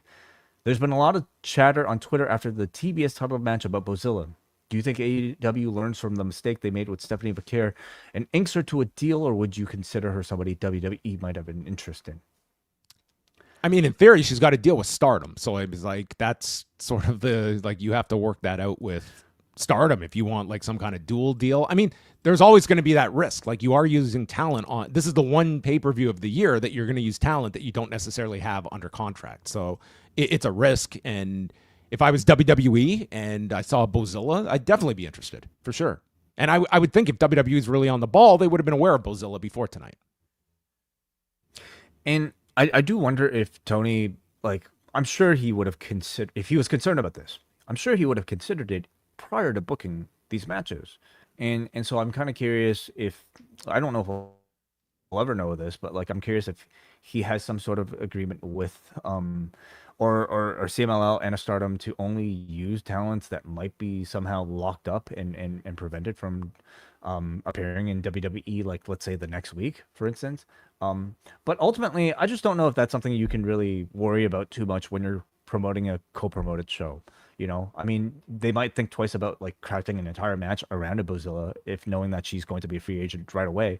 But something tells me that she's probably not. So I don't think they have that much to worry about. Andrew writes, another incredible pay-per-view. The ending beatdown was cut off for me with my pay-per-view provider, but at least the main event was incredible. It was a great card. I'm wondering what Bozilla's future will be, and I'm assuming they didn't make the same mistake they made last year with Stephanie Vaquer. A lot of people are very concerned here about Bozilla. I don't know. Is it just me? Like, if she gets snatched, that's like, I don't know if that's like my biggest concern I have right now if I'm AEW. Yeah, no, it's not. Of the other priorities that I'm dealing with WWE, it's. I mean, it could be used as a sort of like dunk on AEW the way, like, you know, we could say Mariah May and Ricky Saints have kind of been used as that, but like, fucking so what? Like Tony Khan has been saying, just focus on your own show and don't worry about what the competition's doing. Okay. The only low light of the show. Do you have more? Yeah. The only low light of the show was some of the overbooking in the world title match. I've never seen a 3 count be made, followed by a referee passing out and reversing his decision. MJF can have great matches sometimes, but this, along with the Jay White match, shows that sometimes his matches get way overbooked. Excellent show. Good to see that AEW is looking to go back to the UK later this year. I agree on that. I thought they've relied way too much on the men's stuff.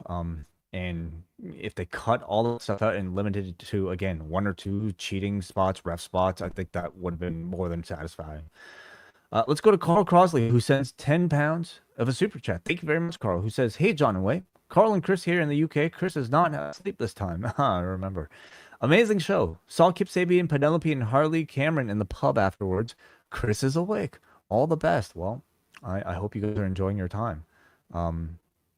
Kip Sabian, Penelope, and Harley Cameron walk into a bar. Yeah. Was Harley wearing the face mask?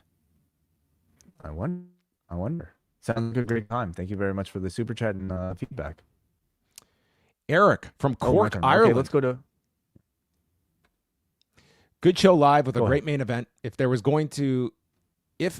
going to insist on this 4.5-hour show, having just the 9 matches is way better than, well, there were 13 altogether. It says Bozilla is the best wrestler in the world. So there you go. A lot of feedback to Bozilla here. The best wrestler in the world. Like, I know she was one of the standouts of the match, and they crafted the match around her, sure. But I'm not leaving this show really all that obsessed with Bozilla like everybody seems to be. Am I just alone in that? She looked fine, but like, I wouldn't. It's not like I'd make her champion, you know, right away. I feel like she's still a bit of a work in progress. But I mean, shit, best wrestler in the world. I know you're joking, but okay.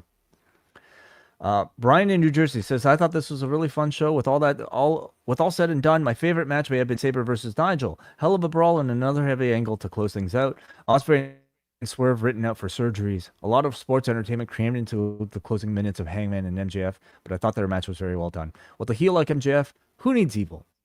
Very happy to see Jamie Hayter back, her second return in London for the second year in a row, but this time on pay-per-view. And cool to finally see Wardlow back. I thought Danielson was tremendous on commentary all show long.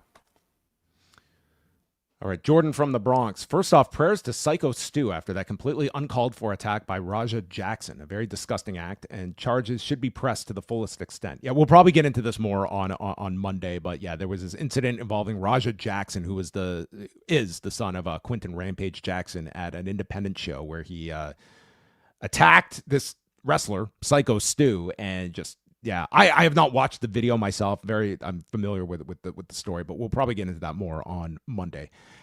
He asks, with Ospreay and Swerve getting written off, which two singles baby faces would you put in their position? I know that Hobbs has been with the Ops, but I feel like he's someone who could break out of the pack as a strong singles star. I mean, it will really depend. Those two are. Sorry, we're on a bit of a delay, everybody. Those two are really hard to replace. So I think you could try, but I don't think you're going to come close to filling some of those gaps. Yeah, Hobbs is a good choice. Joe is always just kind of there, lingering around, waiting to be put into a higher position. Takeshita, he's going to probably turn babyface very shortly, and if you're looking to match the match quality of a Will Ospreay, guaranteed match quality, I should say, on a pay-per-view like a Will Ospreay can provide, Takeshita is your guy. All right, one more, and then we'll wrap up. All right, let's go to Stig, who says, I'm back with my annual feedback from an AEW UK show. Despite going by myself this year, I loved it, and I had an absolute blast from start to finish. I got there just before the trios match, and every match was fantastic. I didn't feel let down or bored by any of them. Of the performers I've never seen live, last year I got to tick Danielson off my list. The year before Sting, this year, Copeland Christian. AEW is doing me well. Cage match was the final push for me to get a ticket 2 weeks ago, and it fully lived up to the hype. Not a single person sat down after that first double table tease 15 minutes or so before the end. It was red hot. Quick notes. Bozilla is super over. Takeshita needs to be the next world champion leading the Callis family, especially with Fletcher and Okada holding other singles gold. Make use of that G1 win. Mox and Darby are deranged men. I look forward to listening to your show on the drive home tomorrow. See you in 12 months for the AEW All in 2020. 26 feedback. Yeah, I mean, I think Darby is one of those other names, like with Swerve and Ospreay's absence, right. You kind of have another very over sort of franchise player of the company that you can elevate. Okay. Well, everyone, we are going to pack things up for tonight's show. We hope you've enjoyed our review of Forbidden Door. If you are new to Post Wrestling, do consider hitting the subscribe button below. We are live every Monday, Wednesday, and Friday on postwrestlingcafe.com after Raw, after Dynamite, and after SmackDown. Lots of additional shows that come out each and every week. Later on this week, Wai and I are going to be chatting on Tuesday on the Cafe about Episode 4, Heel Turn of WWE Unreal, focusing on the John Cena heel turn from Elimination Chamber. And also this week, we will have the return of Book Club as our roving reporter Neil Flanagan joins me as we cover Death of the Territories by Tim Hornbaker, and lots more coming your way. We'll also have an announcement later this week about a special week for Post Wrestling listeners coming up the first week of September. So we'll talk about that later on this week. But we're going to wrap things up. Thanks to everybody for tuning in. For Wai Ting, it's John Pollock, and we will speak with you on Monday night following Raw. We'll be live at a special start time, 9 p.m. Eastern time, because we do have a UK edition of Raw. So 9 o'clock Eastern, postwrestlingcafe.com. We'll speak with you then.